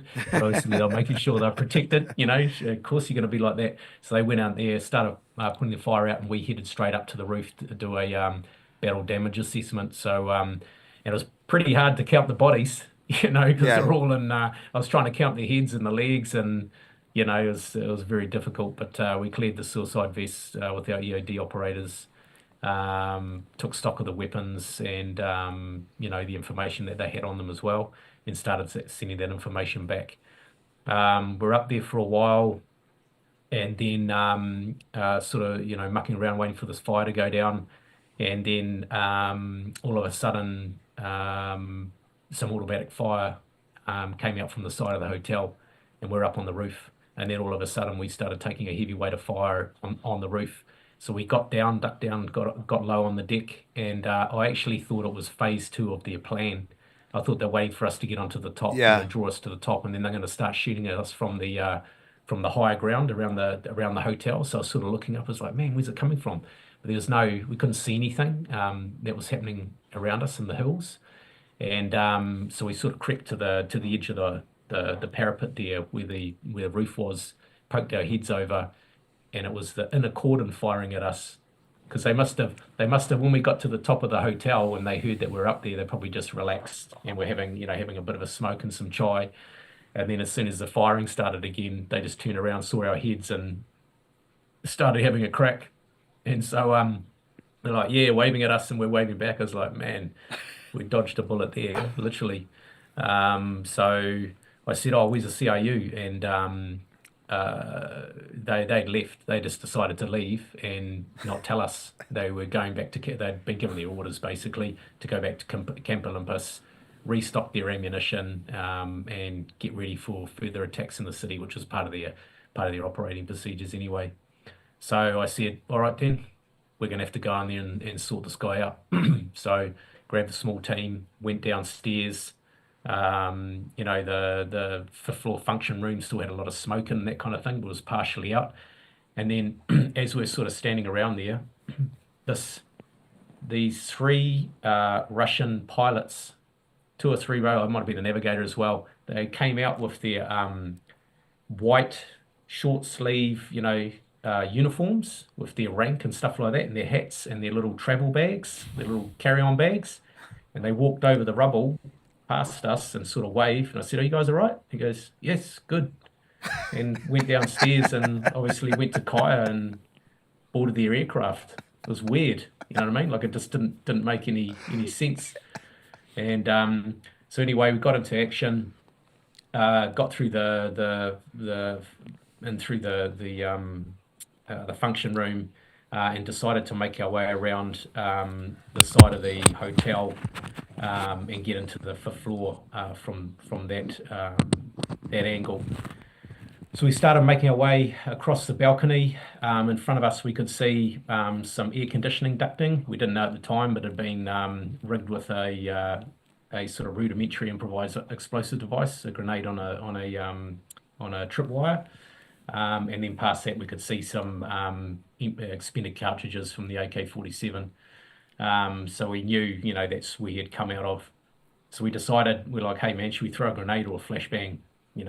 I'll throw a flashbang just in case someone else comes out of their rooms, won't do as much damage. So we threw the flashbang, went off, it was a 9-banger, went off, and then all of a sudden we started taking a heavy weight of fire again. So we all ducked down on the balcony and started pushing against the balcony panels. And there were these, I don't know, not even a metre long panels. They were about yay thick. They must have been reinforced. But we started taking a heavy weight of fire from the inner cordon again. And we just had to ride it out, basically. We sat by these panels, started taking rounds. I could see a lot of chips coming off the wall. And I was just hoping I wasn't going to see bigger chunks coming off the wall from the 12.7s, you know what I mean? Yeah. Otherwise, that'll be all she wrote. Yeah. So we sort of rode that out. I don't know how long we were there. I was yelling on my radio to get them to stop. I turned around. There was an Afghan policeman who was just behind us, about 5 meters back from where the balcony was, and he was sort of looking around the corner at us getting shot at, but not doing anything about it, just watching us, taking rounds. And I was just saying, hey guys, you need to tell these guys to stop because I'm not too sure how long we're going to last here. And then the firing stopped. I'm not too sure how long we're there for. But I said, oh, is everyone okay? and Steve was in front of me and goes, oh, I think I've been shot. And I said, oh, whereabouts? And he goes, oh, through the head. So I got him to spin around, and he'd been shot through the side of his head, like it skimmed, through his ear, across his skull and then out. So his ear was hanging off. And I looked at him and I said, oh, I think it's gone in and out, man. I think you're all right. And then, and again, this goes back to human humility. And I looked him in the eyes and I said, have you had enough yet? Have you had enough? Because he had, obviously had taken a hit in the bloody 4th floor, shot through the side of the head. And he's still ready to go. He goes, no, man, I'm good. I'll keep going. I said, no, you're going back to hospital, brother. You're going to hospital now. It's too much. And we had a laugh, and just to take the edge off. But it was at that point that I decided that, we'd been shot at from all angles, by the terrorists, by the inner cordon, and there's no coordination. Without the CRU there, we couldn't coordinate Right. our operations, and someone was going to get killed at some point. So we pulled back, got on the vehicle, started driving back. But this isn't this. I'm nearly at the end of the story. I know this is quite long, and I hope I'm not waffling. No, but, that's great. Hey, Jamie, who Yeah. was the inner cordon? Was that ANP or who was the inner cordon? AMP. Okay. Yeah. So Yeah. I'm not expecting anything more. They're doing what they can do, and that kind of thing. But it's because we didn't have that coordination. The CRU weren't there to coordinate things. And at that point, there was no, like common comms channel between the coalition and the AMP. We needed to be talking through our partner forces. But as I said, CAU had taken off. Anyway, we left, and I gave a handover brief to the ground commander on the bottom floor, Afghan ground commander. And I said, that's it, boys, man. I don't want anyone else to get killed. I don't know what's going to happen to you, Steve. I've got to think about how many people I actually have. We had jobs to attend to, 2 or 3 days' time. We're going on another mission. So started making our way out. And then as we're going through the city, the CRU started making their way back. And so wherever they go, we go, So we started making our way back and got into the car park, and I grabbed the squadron commander. I said, hey, listen, man, don't leave without telling me, because we just about got killed a couple of times up there, make sure you tell me when you're leaving. It's the only way I can get comms with the AMP. And he goes, oh, yeah, sorry, man, sorry. No, they're all right. They're good with it. And I said, hey, listen, let's break the squadron down into assault groups and just clear every single floor again methodically. Just take note that someone's probably going to be on the 5th floor, and if you guys get into trouble, then we'll be downstairs and we'll come up and help you. Anyway, they started making their way up and started clearing, and as was the case, because we'd already cleared the floors 1 to 4, but essentially just doing a fight back then. They started making their way across the balcony where we'd got shot, and they crossed over the air conditioning ducting that we didn't know was, had a improvised sort of explosive device in there. So a couple of them got over the top, and then one person triggered a boom, heard a big explosion upstairs. One of the CAU guys comes running down. He's got a big chunk out of his arm, so we started patching him up and sending him off.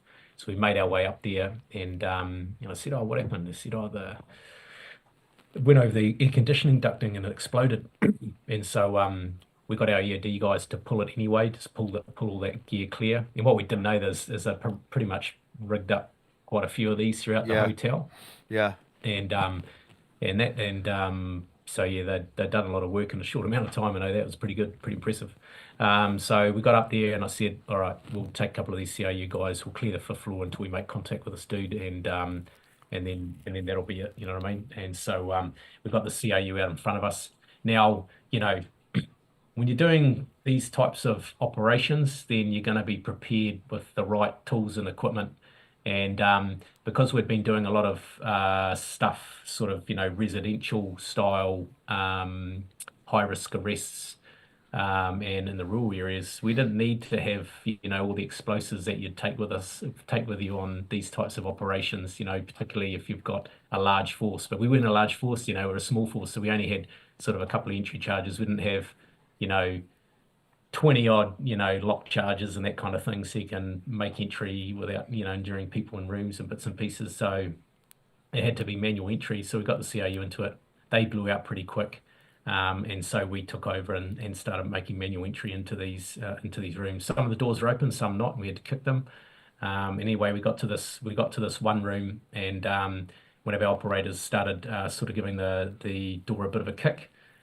Kicked it a couple of times, and then it sort of came free. And then as it came free, I was standing on a sort of a right angle, covering the corridor. Just went bang. There was a massive explosion, and everything basically slowed down for me at that point. Never had it before, never had it again. That slow motion reel. Everything just slowed down. Everything just went into black dust, and then that sort of went away after a while. And then I could see the couple of CRU guys just crawling out of the rubble. So I grabbed them, pulled them past me. And then all of a sudden I heard someone yell out, man down, and the slow motion reel sort of sped up after that. And I could see the guy that made entry lying up against the wall. He was pretty much slumped up against the wall. So I went in, grabbed him, and he was a big guy. And in I don't know if you guys do this in training, but whenever we're doing training, we make sure we pick the heaviest guy to be the casualty. Yeah. You know what I mean? So they test you every single time. This was it. So this guy's like 100 kegs without his gear on. It's another like 20 kgs that he's carrying. So I went in there, picked him up, don't know how, and sort of pulled him into the room next door, checked him, and I said, "Hey man, you're right." And he was conscious but not responsive. He was going into shock, and or he's already in shock. And so I sort of got him in a sort of, got my arm underneath him, pulled him down to the back of the back end of the corridor. We would sort of come out, put him in a chair, and then started working on him. He was a big man. It's lucky he was a big man because he took the full brunt of the explosion, and I'll tell you what that was shortly. But he started to go into unconsciousness, so I just yelled in his ear. Not a technique I've ever seen used before, but I thought it would work, and it did. Sort of yelled in his ear to stay awake.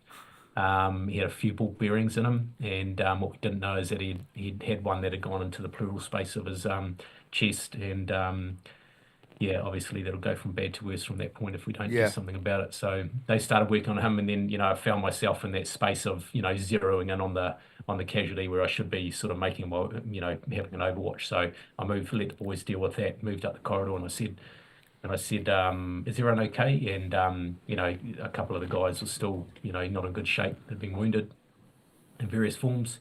And I said, man, what was it? I asked one of the boys what it was, and he said, oh, it's it was one of the guys wearing a suicide vest. And I said, how do you know that? He goes, his head's at the door. And this guy's head was lying in the door, and popped off, obviously. And the room was just completely destroyed, you know what I mean? Like the water pipes were pissing out water and that kind of thing. The whole room was destroyed. So, yeah, we were very lucky. And then that was it for me. That was the last of it. Like we were going down a road where I was starting to lose guys. Like at that point, it would have been two. Yeah. And I had to think about, and that's two guys with capabilities that are quite difficult to just appear out of thin air. Yeah. And then I had to think about like how long it was going to take to get some replacements from New Zealand, and we had another job, like I said, within a week that we had to effect, and it required the guys on the ground. So yeah, decided that was it. I'd leave it up to the Afghan National Police and Army to clear that last floor, and we'll leave them to it. And by that time anyway, they'd sort of descended on the hotel, so the whole hotel was full of security forces, and it was just a case of clearing that last floor, and the fallout of that was the last guy anyway. So yeah, went back, did a debrief, had a shower, had a feed, and that's all she wrote. Now, during that operation, or like prior to and after, they got pictures of you guys, right? The media. Was there something like that in your book? Yeah. Yeah. Yeah, I know. But the last thing we got, our RSM came over, and he gave us a kick in the ass because he said you should have been masked up. But when we'd come in that night, the night prior, the outer cordon was about 400 meters away, as I said. But then overnight it had shifted, so they hadn't held that outer cordon. They decided that they would shift it up a lot closer once they thought they knew that the hotel was clear, and so the media had got right in close. So as we came around the corner and over the berm there, they just started shooting on burst mode, and it was kind of the last thing on our mind. We've been in there for 10 hours. Right. A lot had happened, and we had other things on our mind, like getting the boys back to hospital, so we got a bit beat up the ass. But I mean, yeah, we sent two guys to hospital. Steve was one. We had another guy was the other, and he went straight back to Germany because of his injuries. So we saw him off. Steve lived to fight another day, and so yeah, it is what it is. Past that point, my days were numbered, given my people could recognise my face. So before we get to some questions, I just want to give you the opportunity, and I want to ask you about your book, Serviceman J. Who is Serviceman J? Tell us what your book is about.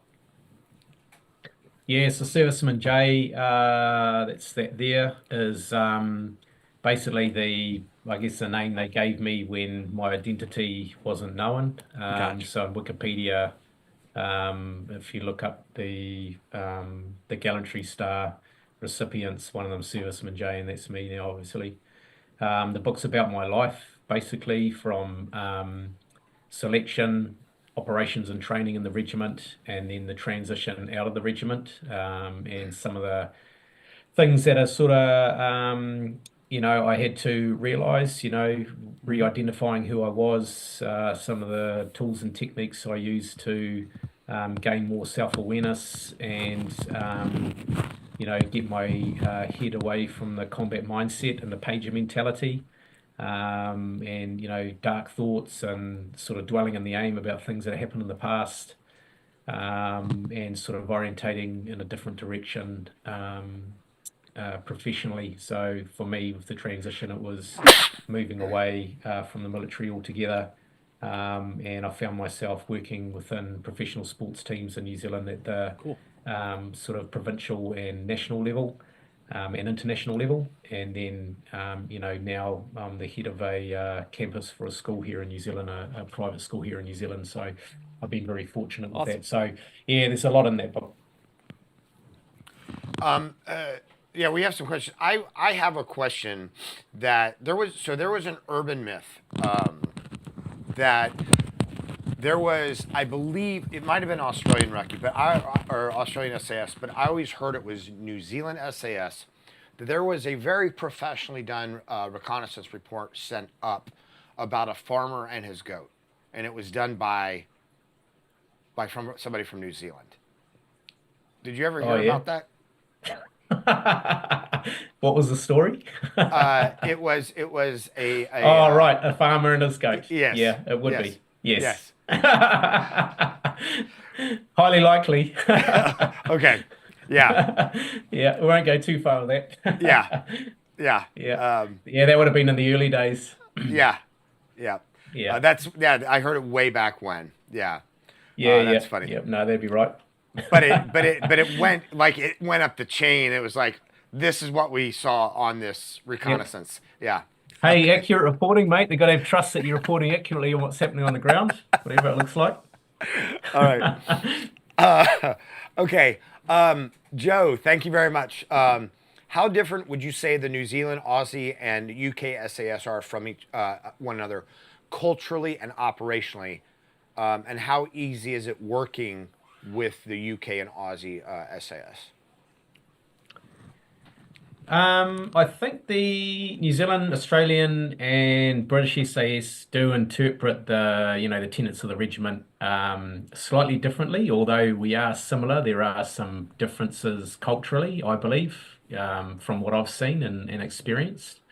But essentially we're all the same in terms of capability. But again, it comes down to numbers and equipment, and where your government allows you to operate. So although we're the Australian, New Zealand, and British SAS, we are only related by name. We're all coming from different countries. So we do have a long-standing operational history with the British and the Australians, right back, when I was talking about Malaya, and Borneo in particular, and Vietnam, and it goes on. But yeah, I just think that just culturally it is slightly different. Do you guys do a lot of exchanges with them? Yeah, we do. Not so much. I'm not too sure what we're doing with the Aussies at the moment, but we did. We didn't really do much with the Australian SAS. We did a lot with. We had a strong working relationship with 22 SAS for a long period of time. We did like exchanges. A guy would come down from there, from 22 SAS or SBS, and we'd have a guy go back the other way. Sometimes every now and again we'd send someone over to Australian SASR, but it was more the Brits, and now obviously with the Americans as well, we do a lot more exchanges and bits and pieces, and I guess with the US pivoting more into the Pacific, there's a lot more going on with other units and Talisman saber exercises. Yeah, and I mean, there's been some really awesome exercises that I've been a part of and planning that are just amazing for everyone, really. Yeah. Joe, thank you very much. Which unit impressed you most and why? The Brits have always impressed us.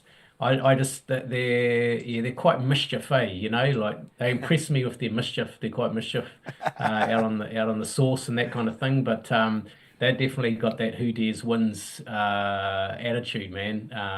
You know, they come up with ingenious ways of doing different things. But also I went and saw the dev group on a training exercise on the East Coast 1 year for a couple of weeks, and that just impressed me with again the amount of hardware that they have and the speed at which they operate. I took quite a bit out of that trip without going into too much detail, but yeah, I mean we're just here just observing, but yeah, just the you know the helicopter packages that they have and yeah, it was just different. It was just different, and Yeah. it definitely was impressive.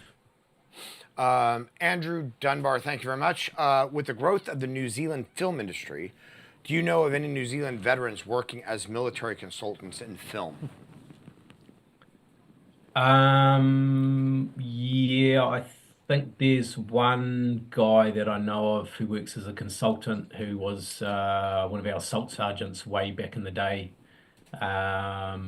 His nickname's Bomber. I won't reveal his real name on live, but yeah, I think he's done a lot of consulting work. There's another guy, Barry Rice, who I think might have done consulting work as well. His name's out there. He's written a book. But that's all I know at the moment. Yeah. Do your I know that your privacy laws and non-disclosure stuff is I think it tends to be more stringent than the United States. Is it hard to market yourself after regiment?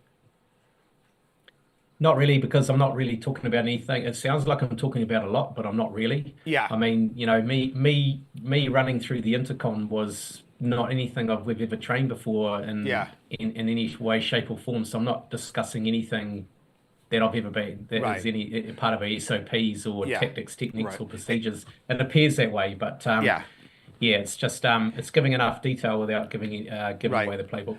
Yeah, and that wasn't just for you, but I just meant for like former regiment guys in general. But you guys are free to say that you were regiment, you know, in a public manner or whatever. When you're an operator. Yeah, when you get out, when you're done. Oh yeah, yeah, it's up to you. Yeah, Okay. you choose whether or not you want to. A lot of guys won't do that. Yeah. Obviously, when you're operating, there's you keep Sure. it as far removed as possible. But yeah, I don't. Yeah, it's up to you. M. Corbin, thank you very much. Are there any likes, differences culturally between, and we've talked about this, so the New Zealand, Aussie, and UK, and you've already covered that. Austere Roberto, thank you very much. Gotta know, would you rather do dunes or swamp? Bro, I did the sand dunes. I'd probably do the swamp if I had to do it this time around, although it wouldn't last long. But yeah, I don't know. I just think with the swamp, you'll be taking the load off the jerry cans, but then you're kind of walking sinking. through hip deep Yeah. swamp, and yeah, I don't know. Probably the sand dunes, eh? Sand dunes would probably be the easiest. Yeah. I can't speak from experience though. M. Corbin, thank you very much. How much more outside the box thinking does the New Zealand SAS have to make use of limited resources? 100%. Yeah. Yeah. You gotta, we've sort of got that number 8 why mentality anyway in New Zealand. That's I'm sure it's fading away a little bit these days, but that who dares wins attitude where you do something that you wouldn't even think we'd do still run strong. You know what I mean? It's just up to your imagination. Obviously, you got to do your risk mitigation. You got to make sure that the chance of success is as high as you can possibly get it. So yeah, I've been in some planning sessions where we've come up with some really crazy odd ideas, but it works. Andrew, thank you very much. What is the funniest story about your military service that you're able to share, like an inept soldier or overbearing officer? And I guess that's your whole service, not just the regiment. Yeah, I mean, yeah, there's a lot of stuff that goes on. I know one of my I don't know troop sergeants. He was a pretty strict man, pretty squared away. Like he was always squared away all the time. Could never put a foot wrong. Yeah. And we're in Kandahar, and they're off. They had to do a close protection task for I think it was the Chief of Defence Force at the time. So he was I think he was his PPO.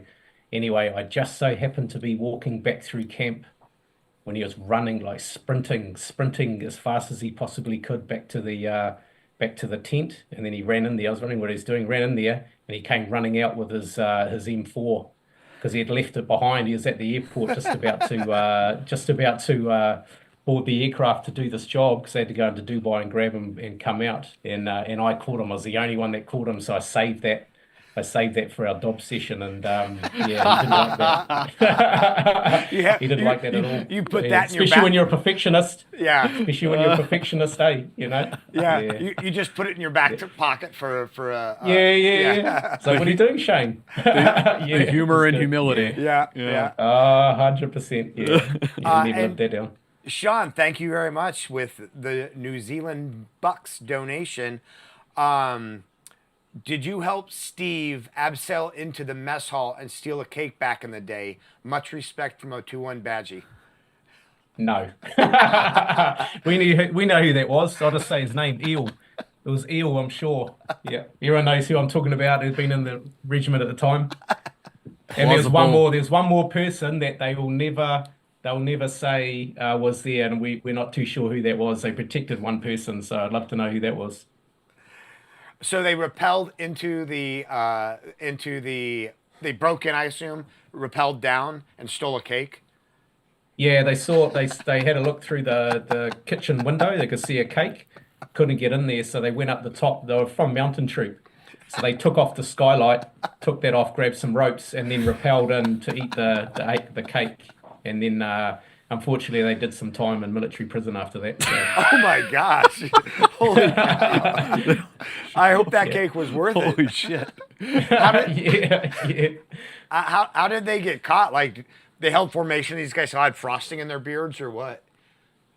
Nah, they just owned up. The CO came out on all channels and just said, "Hey, this happened in the weekend. Front up, or else we're going to go on a witch hunt." And they did the right thing, fronted up, but they still had to do the time. But you know, you do the crime, you do the time. So at least they fronted up, and yeah, that's they did really well down there anyway. You know, they upped the standard. So, Jamie, is there anything that we missed? Any major highlight that you want to talk about that didn't get a chance to? Not really, eh? Probably the biggest thing for me is, you know, that was the best time of my life going through the regiment, my military career, and I can't say anything bad about it, you know. But as you guys know, as you know, even current serving people or veterans know that we come out the other side with a lot of character traits that sort of no longer suit the whatever the normal environment looks like, and you know, I talk about it a lot, but the only thing that I can say is that increasing your self-awareness and identifying some of your character traits that no longer fit in the real world, like, for example, coming from a special forces unit, you know, mine was high expectations of myself, although I still got there, but, you know, high expectations of others, like expecting my family to, you know, be at the same sort of level that I am or other people. And just sort of tempering that a little bit and being more realistic about the, you know, the people that you're sitting with. And it does take a lot of time and a lot of soul searching. And, you know, if you find yourself sort of dwelling in those dark spaces and thinking about some of the people that have passed by or things that you've seen, you know, you need to start, you know, using some of the tools and techniques that I've used that are in my book as well at the back there. To sort of get you back on the right path. For me, it was completely orientating away from the military environment. I think we talked about it before we came on about, you know, the natural progression would be just to go into the private security industry. Yeah. And that's fine. But for me, I knew that I had to just break free from that and reorientate into professional sport. And now, you know, as a head of campus for a school, which is, you know, if you asked me 10 years ago, would you be doing that? Then I'd be a big question mark would go over my head. But it's taken a long time for me to create, reform Jamie Pennell from, Jamie Pennell, the SA soldier to Jamie Pennell, the principal of a school or the Yeah. head of a campus. That takes a lot. It's taken a lot of hard work. I've still got stuff to work on, but it's the self-awareness is the biggest one. And what I mean by that is, I can basically track my emotional state in the background at any point in time, whether I'm sitting here in a podcast with you guys or in a meeting where people are saying things that sort of get me up. If I feel like the dragon wants to come out, I just maintain calm and patience and sort of react in the appropriate manner for the situation, not overreacting or having that 0 to hero response that's been drummed into us, you know what I mean? Contact front, contact front, contact front, going from, completely relaxed to bam, hitting with high order violence, you know what I mean? That trickles into your other emotional, other situations, and it is inappropriate. And in the early days, I'd catch myself on that, but I had to come to the realization that, number one, my family wasn't taking me away from my perceived high strategic purpose in the regiment. You know what I mean? I had to figure that out. Yeah. That I needed to change the way I thought and felt about things in particular situations. That my wife, has a life too. She's not going to just sit at home with my son. She's highly ambitious, and I need to support her in her endeavors. Just identifying some of those dark thoughts that I was having, particularly when I was running. I'd run and be thinking about things that had happened in the past, or formulating scenarios in my head that potentially could happen on the next operation and how I was going to get myself out of it. Basically, just that survival on the battlefield mentality. You know what I mean? Making sure you're going to survive, but it trickles into the civilian environment. What if something happens when I run around the corner? If there's a couple of guys, then how am I going to deal with them? I don't know if you guys had that. Maybe it's just me. I'm crazy, but No. I had to change that. And every time, I recognize that, and so every time that would happen, I would overlay that with things that I wanted to do positively in the future. And it took about 6 weeks to 2 months, and then suddenly when I'd go out for a run, I'd think like that. You know what I mean? I'd re sort of pruned away the old neural pathways, if you like, if you want to get deeper about it, and regrowing the new ones. And now I was thinking more positively when I was out there running, not getting into those dark spaces, and using that as energy to train hard. Right. There's a lot. There's so much. Yeah. It's interesting because because I don't know how it is in New Zealand, but in the United States, the language is that you transition from the military to the civilian world. But we've talked with other guests, and there's no transition. It's a reinvention. You can't be, you don't transition from this person that you were into and then into something else. You have to actually reinvent yourself and kind of, I don't want to say put that on a shelf, but be somebody new with new motivations, with new purpose, not necessarily new connections. You have your buddies, but like a new life, not completely. I think sometimes. Yeah, 100%. I mean, the military are bloody awesome at creating civilians into military personnel. Right. Not so great back the other way. Right. They probably could if they tried, Right. but it's going to take a period of time. They'd have to add that to the time that you've decided you wanted to leave. You know what I mean? So it's that integration to the military, and then back into integrating back into civilian life. But there's just so much to it, and it's identifying what doesn't fit anymore. And in the meantime, like in absence of having anyone to guide you, you just got to figure out what does that pattern of life look like that is similar to the military, and what do you need to dial back, and what do you want to keep with you? Because there's really good things that you can take, particularly organisation stuff around leadership, strategic planning and achieving the vision. Like you in the civilian sector, there's not many people that do that well, so. And I'm not talking about anyone in particular, but we bring some strong skill sets, and then getting away that 0 to hero response. you don't need to train in the gym, like you're trying to stay operational all the time. You know what I mean? Like I had to tear everything away. Like I was doing Brazilian Jiu-Jitsu and MMA, and I wanted to, get a rifle and go down the shooting club and stuff like that. Now that this is not everyone, but for me, I just decided that I wasn't going to do that, and maybe I'll pick it up in the future because I do like shooting. Yeah. Like but at the time, it just needed to be parked. And just move away and create some space, and then maybe I'll start going back into that again. Yeah, makes sense. Jamie, thank you so much for joining us tonight and sharing your story with us. I mean, I think it's a rare opportunity to get to hear someone from the New Zealand Special Air Service. As you point out, there's not many of you and fewer of you who have written a book like Serviceman J. So it's a really it's a unique experience for us even to be able to hear this story straight from one of the guys who lived it.